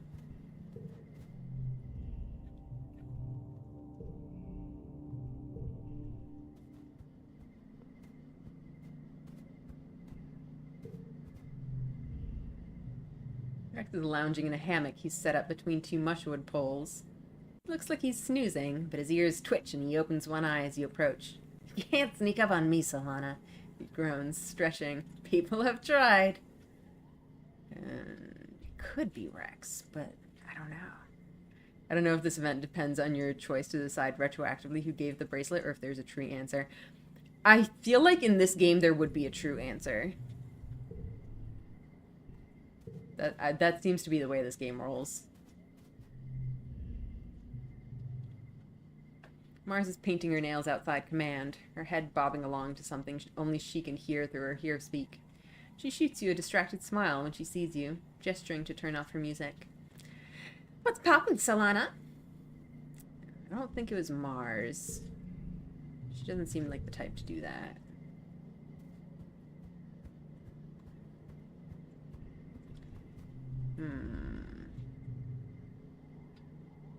Cal is also like, I could see him doing something like that, but he doesn't have the technical know-how.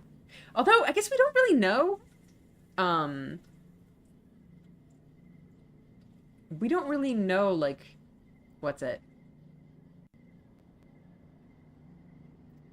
How difficult it would be to make something like this. Like, does it require technical know-how? Or not? Unclear. It just reminds me structurally of the Valentine's Day event.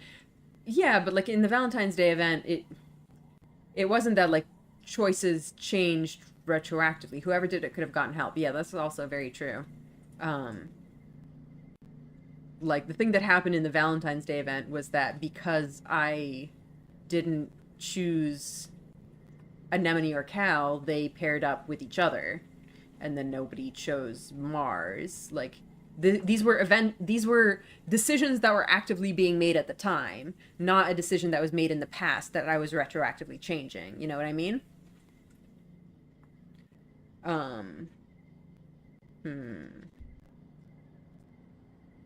Yeah, whoever did it could have gotten help. The question is the help technical help, or is it help with figuring out my tastes?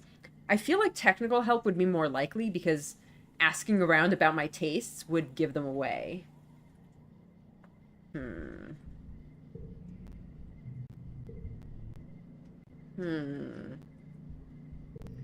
What a difficult mystery.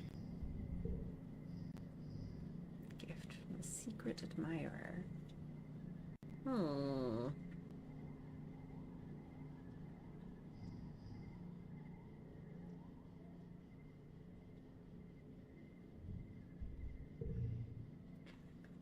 Man, this is tricky now.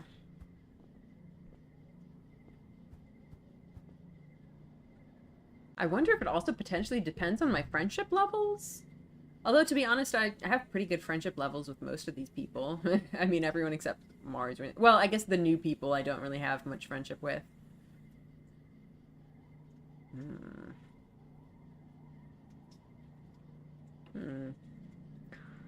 That is actually surprisingly difficult. I don't know.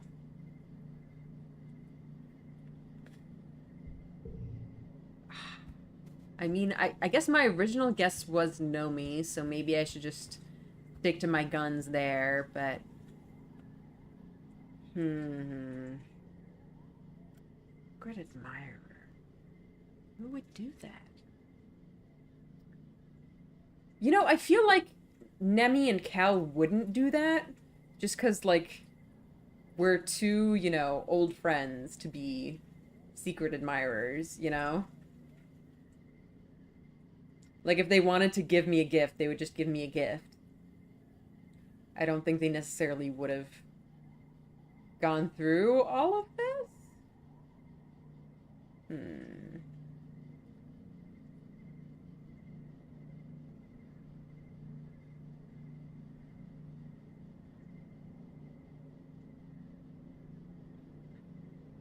Let's take another look at our suspects. So yeah, Nemi and Cal, like I said, I feel like probably wouldn't do that. I don't know, maybe if they just wanted to be whimsical and just like give me a little bit of mystery. Maybe, but probably not. I'm not sure. Tangent and Dis, no way. Mars, almost certainly not. Vase, no way. Rex and Nomi, maybe.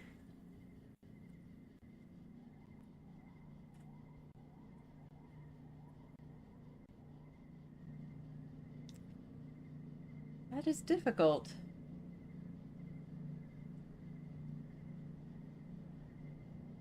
But it's also possible that, like, unlike with the Valentine's Day event, where you could only, you know, choose one person, you might be able to continue asking around until you actually get them. I think you probably can. Though maybe you get some, like, sort of bonuses for getting it on your first try. I think I might try asking Nomi.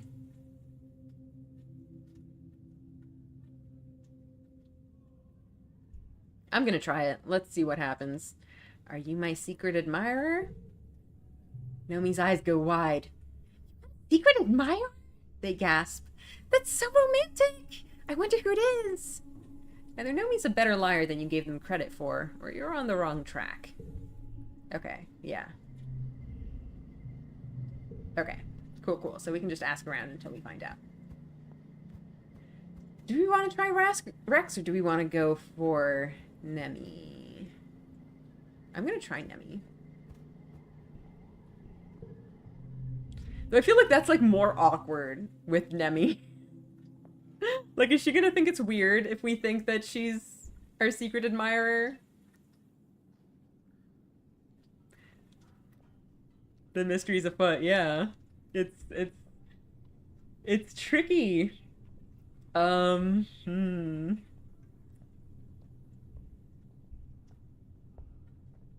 gonna try.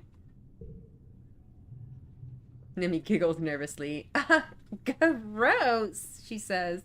Not a chance, Alana. Brutal. Yeah, see, this is what I meant. Like, it would be kind of awkward to think that she's our secret admirer. Well, I guess let's try Rex. Alana really doesn't have to make it that awkward. Did you give me this bracelet? Leave out the XOXO entirely, yeah. Alright, was it you? You got a what? Rex laughs. Secret admirer? Nah, secret's not my style. But, you know, I'm not ruling it out. Yeah, I guess that makes sense. Rex is also... I mean, on the one hand, Rex is definitely very open with his affection, but on the other hand, he seems very playful, and that seems like the sort of thing that he would just do just, like, for fun.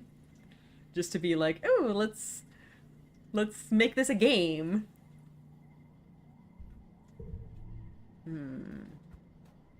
Rex does not have secret admirers work. Would it be Cal then? Who is this? Cal tilts his head. You're... what? Guess not. Huh. We are running low on suspects.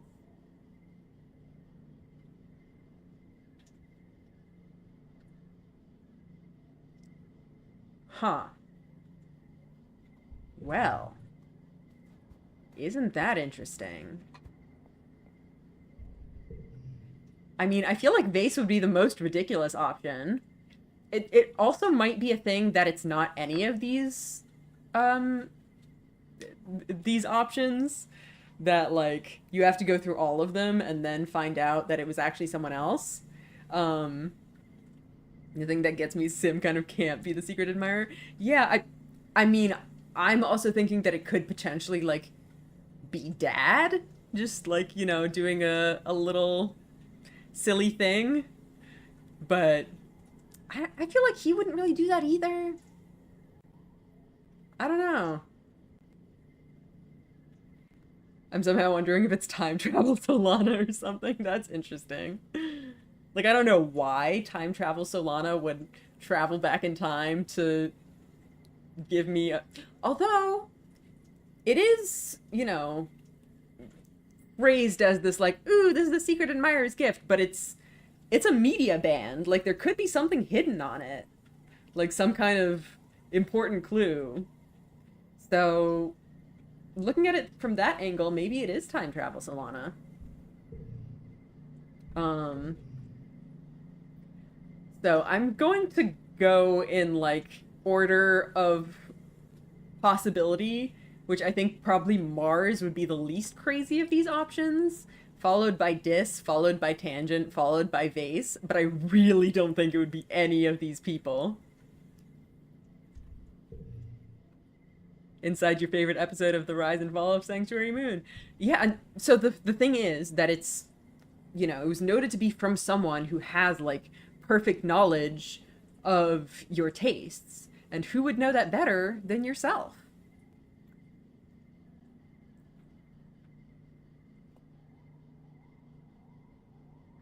So you could be onto something there.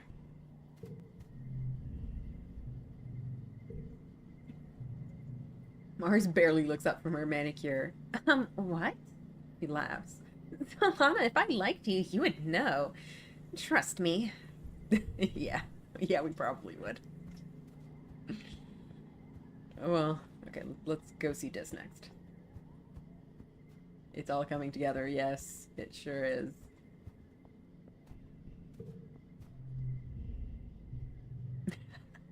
I'm so sorry I have to ask you this. I feel like he's just gonna be like, what the fuck are you talking about? The real love was self-love, yep. This doesn't meet your eyes. And so what if I was? Don't make a big deal about it. Huh. Interesting. Hmm. See, this is the kind of option that like doesn't seem weird. If we wanted to actually try to romance Dis, that would probably be the way to go, but I don't know if I want that. Oh.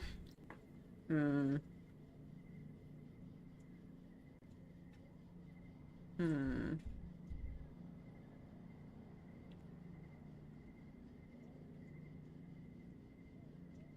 Hmm. More difficult decisions. It might be whoever you're closest with. And the XO works for whoever the admirer is. Maybe? I don't know. I guess. It could be that this event is just like something that always happens and it like decides who was the person after the fact. Maybe. I don't know. It's up to you if you want to do romance, but I've liked the romantic disc scene so far. That is true. Our like watching the stars was really cute. Hmm.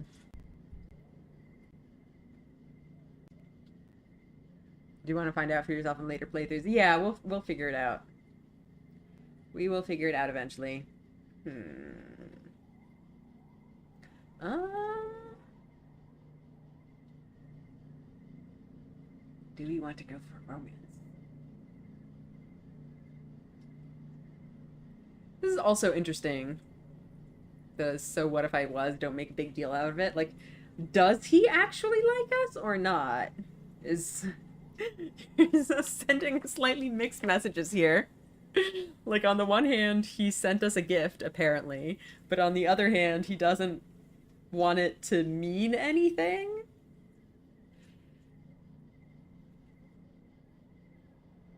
I feel like just doing XOXOs to try and throw you off. I can see him doing it unironically. Yeah, it's true. Like, that was my thought when I, considering the angle of Dis being the secret admirer, then, like, yeah, the XOXO would be, like, deliberately do something that he wouldn't do so that we don't figure out it's him. He's clearly not very open to bad affection. That's true. Maybe he just wants to, like, I see it as a Centauri thing. Yeah, I guess so. Or that he just, wants to admire us from a distance and just not have us acknowledge it. I am kind of tempted. Easier to face rejection if it's not a big deal. Jeez. That's true. I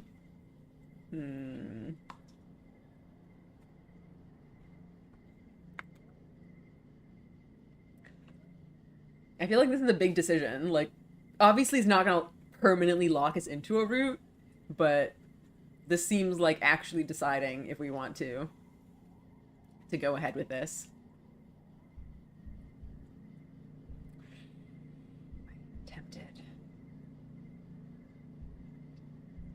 Yeah, you know what? Let's go for it. Let's do it. We're doing a romance. Just stops and turns towards you, slowly. Like he can't believe your words. What? Why? I feel like just going in for a smooch is kind of not very polite. But maybe. Also, I feel like he wouldn't like that. Oh, although... That's also questionable. He might be into it. This is usually okay with just kind of doing things.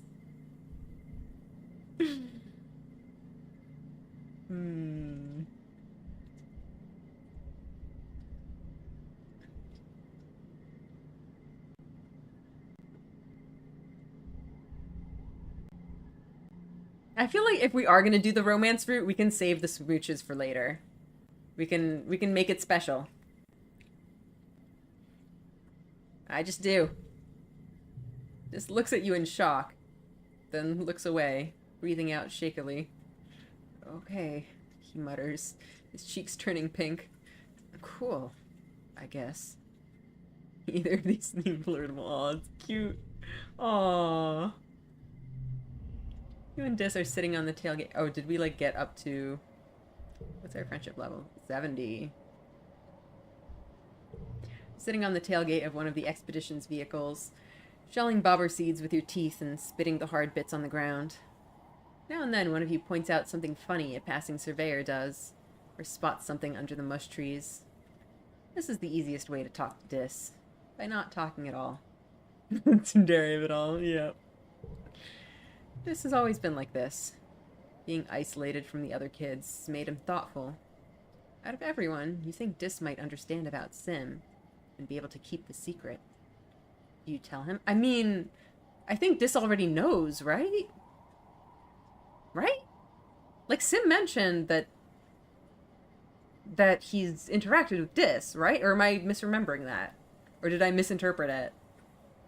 Like, if Dis didn't know, I feel like even if I trusted him, that just seems like too big a secret to just tell someone.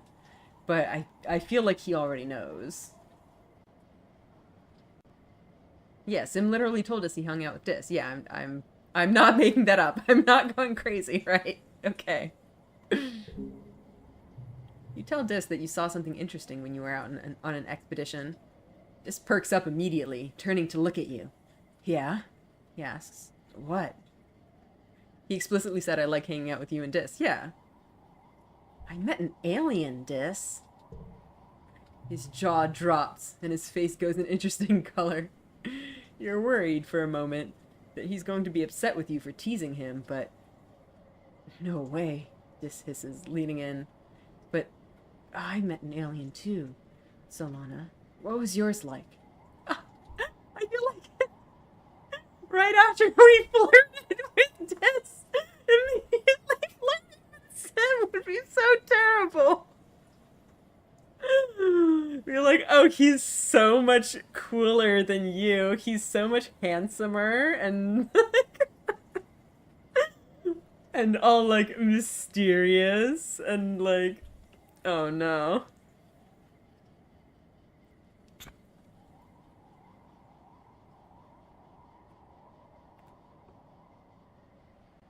Let's not flirt with Sim right in front of him. He could be interpreted as us having a type. I'm dark and weird. uh, that's true, but no.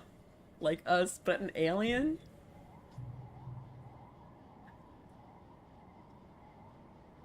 You describe Sim.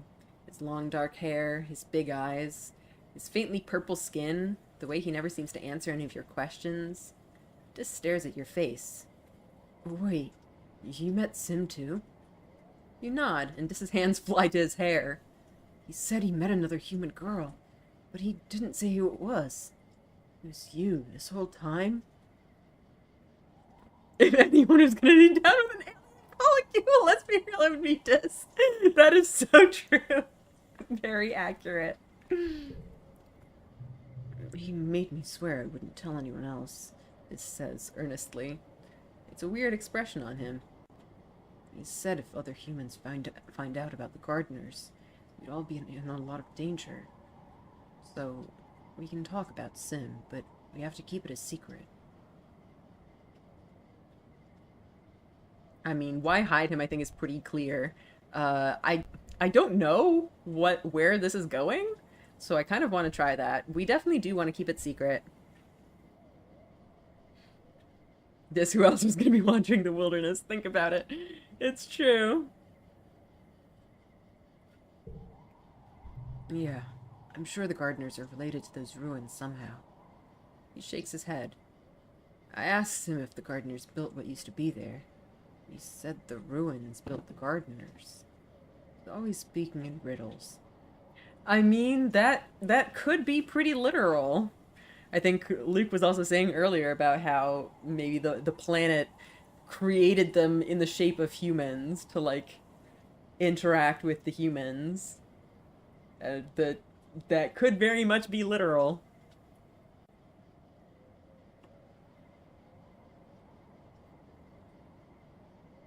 This isn't keeping the secret for Sim's sake. It could endanger the colony, though. Potentially.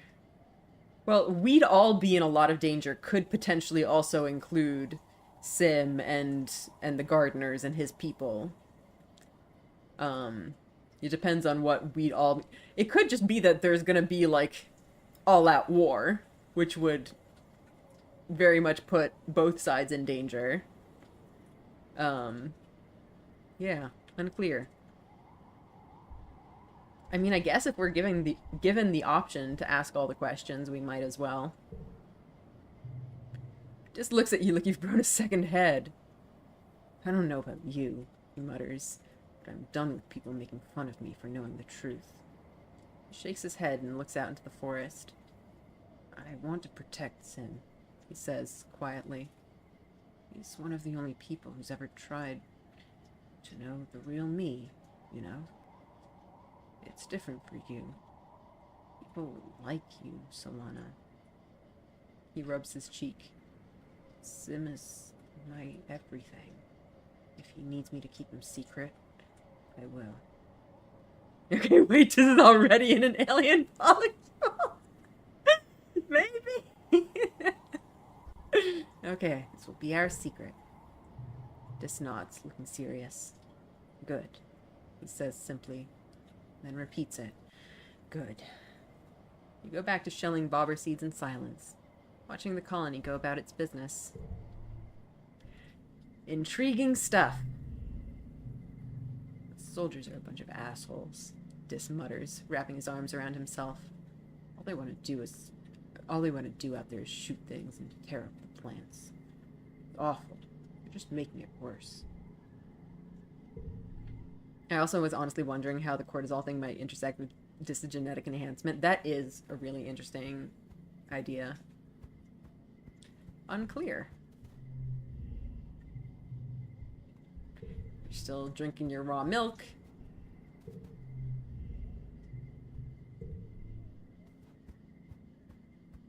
Let's just do our rounds and talk to people.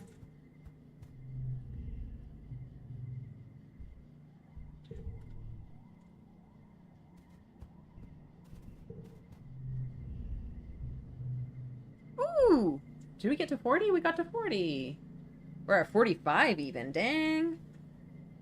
Because I see the no fear thing working one of two ways. Just doesn't produce hormones like cortisol the same way most humans do, so Sim's thing wouldn't affect him. Or this does generate the same fear hormones, he just doesn't process them the same way. Yeah, that is a good question.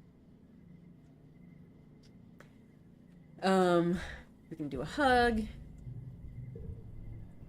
And we'll go... We can do another hug, what the heck?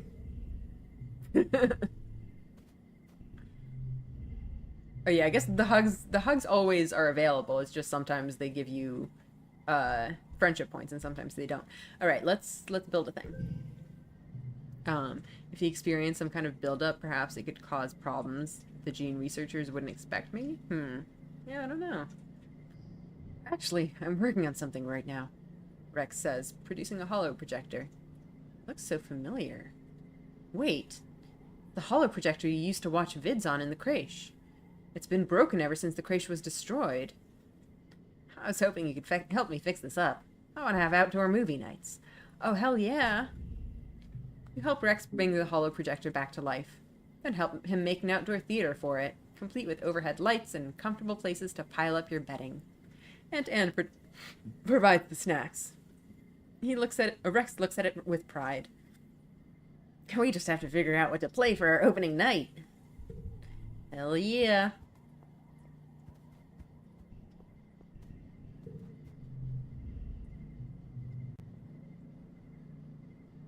Nomi pushes their sketchbooks and things to the side and gestures for you to sit down. I'm so used to people not sitting with me because I talk so much, they say, without a hint of shame. I get it. I'm just a super high energy person. Always have been, ever since I was a kid. If I bother you, just tell me to be quiet. I don't mind. I wonder if that's related to their augment. The touching the cheek, Sim is my everything. Is it possible this has somehow become dependent on Sim's cortisol thing? It could also explain why he's also so passionate about the big rock. Interesting theories. It is something to keep in mind, potentially. Also, I really hope that wasn't the holo projection that killed Tammy. That would be a bummer. Well, we did... a lot of stuff was destroyed in the faceless attack, so it might be a holo projector that was destroyed at that point. But that is not 100% clear.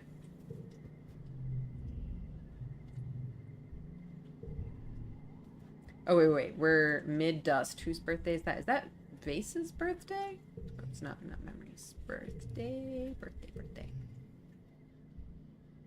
Mid-wet. Mid-dust was... What's his face? Rex, right? No. Was it Nomi? I think it was Nomi then. Okay, Nomi.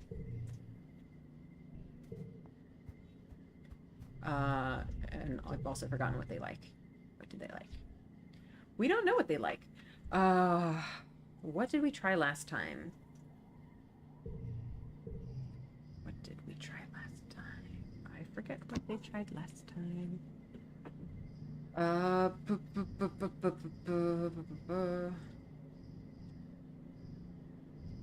We can try flour. We do have a lot of those. I think we tried yeah, I think you're right. I think we tried the fruit.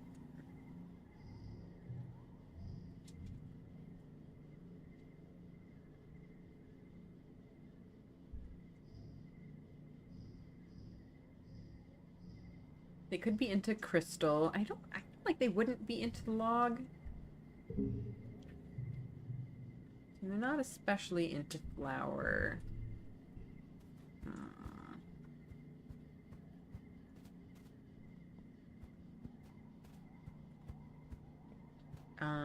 Where am I going? I think we've talked to everyone, right? Did we talk to everyone? I think we might have.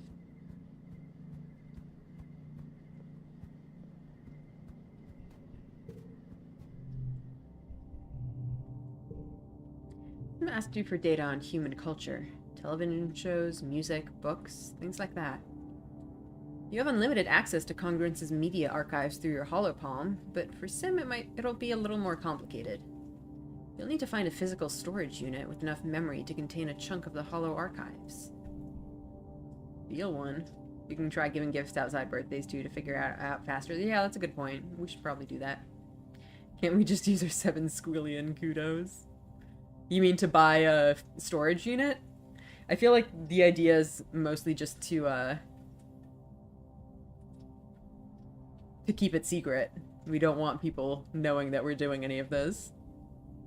The robot workshop would be a good place to look. You sneak in. Nobody around. Good.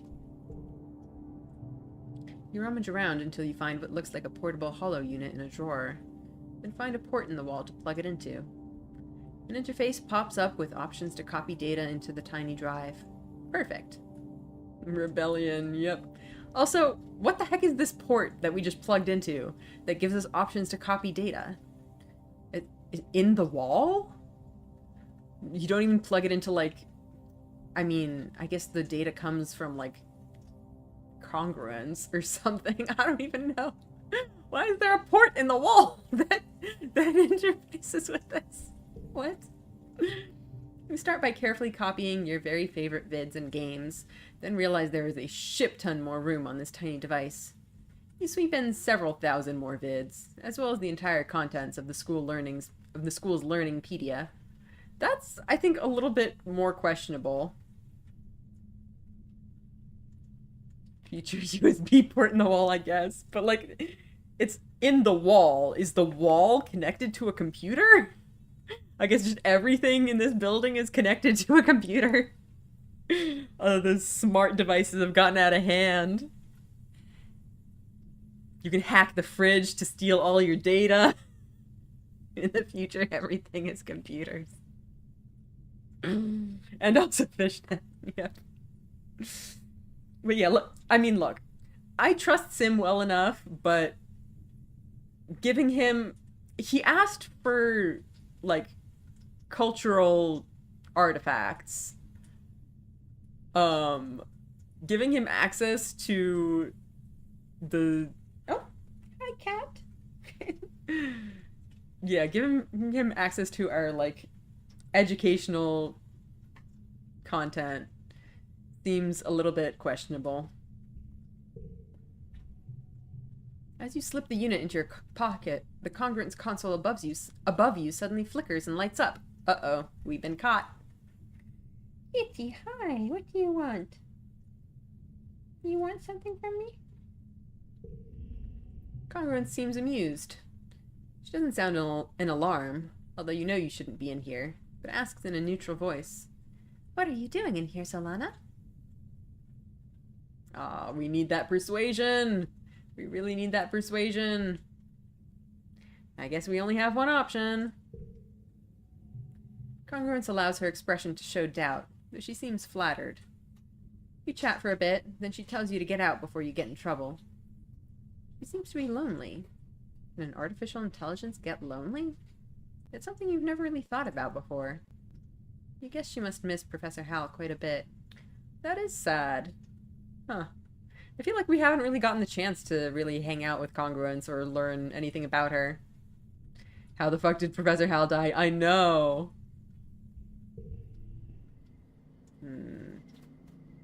Okay, well, we have our thing. It was mentioned that it was, like, radiation somehow. I don't think it was mentioned specifically that it was radiation. It was mentioned that, like... What was it? That something, like, needed to be decontaminated or something after the fact. So we were thinking that it was like radiation or some kind of bioweapon or something like that. Unclear. Very much unclear. Okay. So, let's see. It's really annoying that we can't see how much we have left. Something, something, what a way to go. So presumably Grizzly. Yeah, maybe. Actually, I do think we're probably going to stop here for today. But in terms of figuring out what to do next, we need at least 1 month for rest and 1 for exploring. What I'm saying is there's a lot of new planet tech that could be radioactive or bioactive. Yeah. It's possible they were researching something in there that we were not aware of.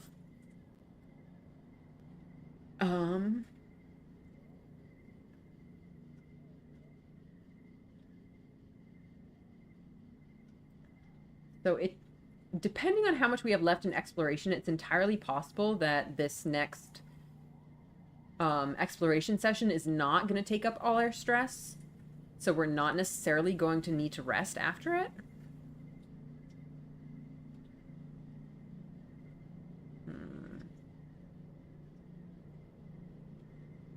So we could keep doing stuff.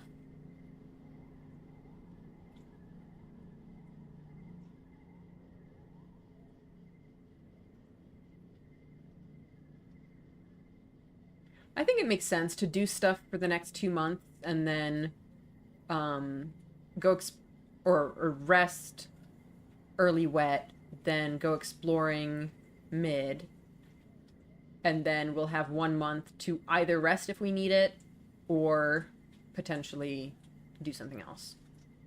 Something we could work towards at some point is unlocking the robotics thing. It's not that far at this point, I think. So that potentially needs more engineering. Like, I don't know what that is, but... Oh, actually, speaking of... are you talking about... Yes, apply the robotics lab. Yes, that's right. Engineering 50. Okay, yeah, we're very close. I think our next exploration would actually get us there. So we could do that. I think we also probably want to try to work on our persuasion a little bit. So we could, like, rest now and then go exploring. And then we'd have 3 months in which we would probably be able to apply at the robotics lab and mess around with that. So that's an option.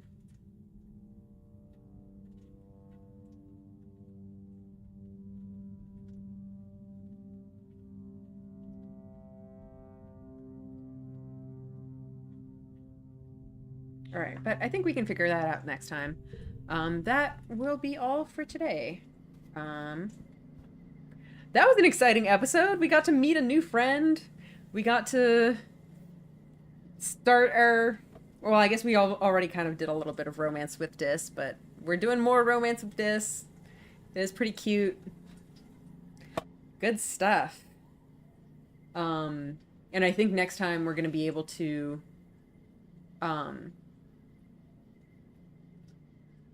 to get to the next glow. Found out about the alien polycule. How many months did we actually go through this time? Did we only do, like, 2 or 3 months? I feel like we barely made any progress. Like, in terms of the calendar, we barely made any progress. Obviously, we did do a lot of stuff. That was a very productive exploration session, really. Yeah, exploration is pretty long. But yeah, I think next time we'll be able to get to the next glow and finish year 16. All right. Well, I'll see you guys on Thursday then. Thanks for coming. That was a fun session. We got some good stuff. I'm very intrigued by Sim. I want to get to know him better. New alien friend. Very exciting. All right. Good night. See you guys later. Bye.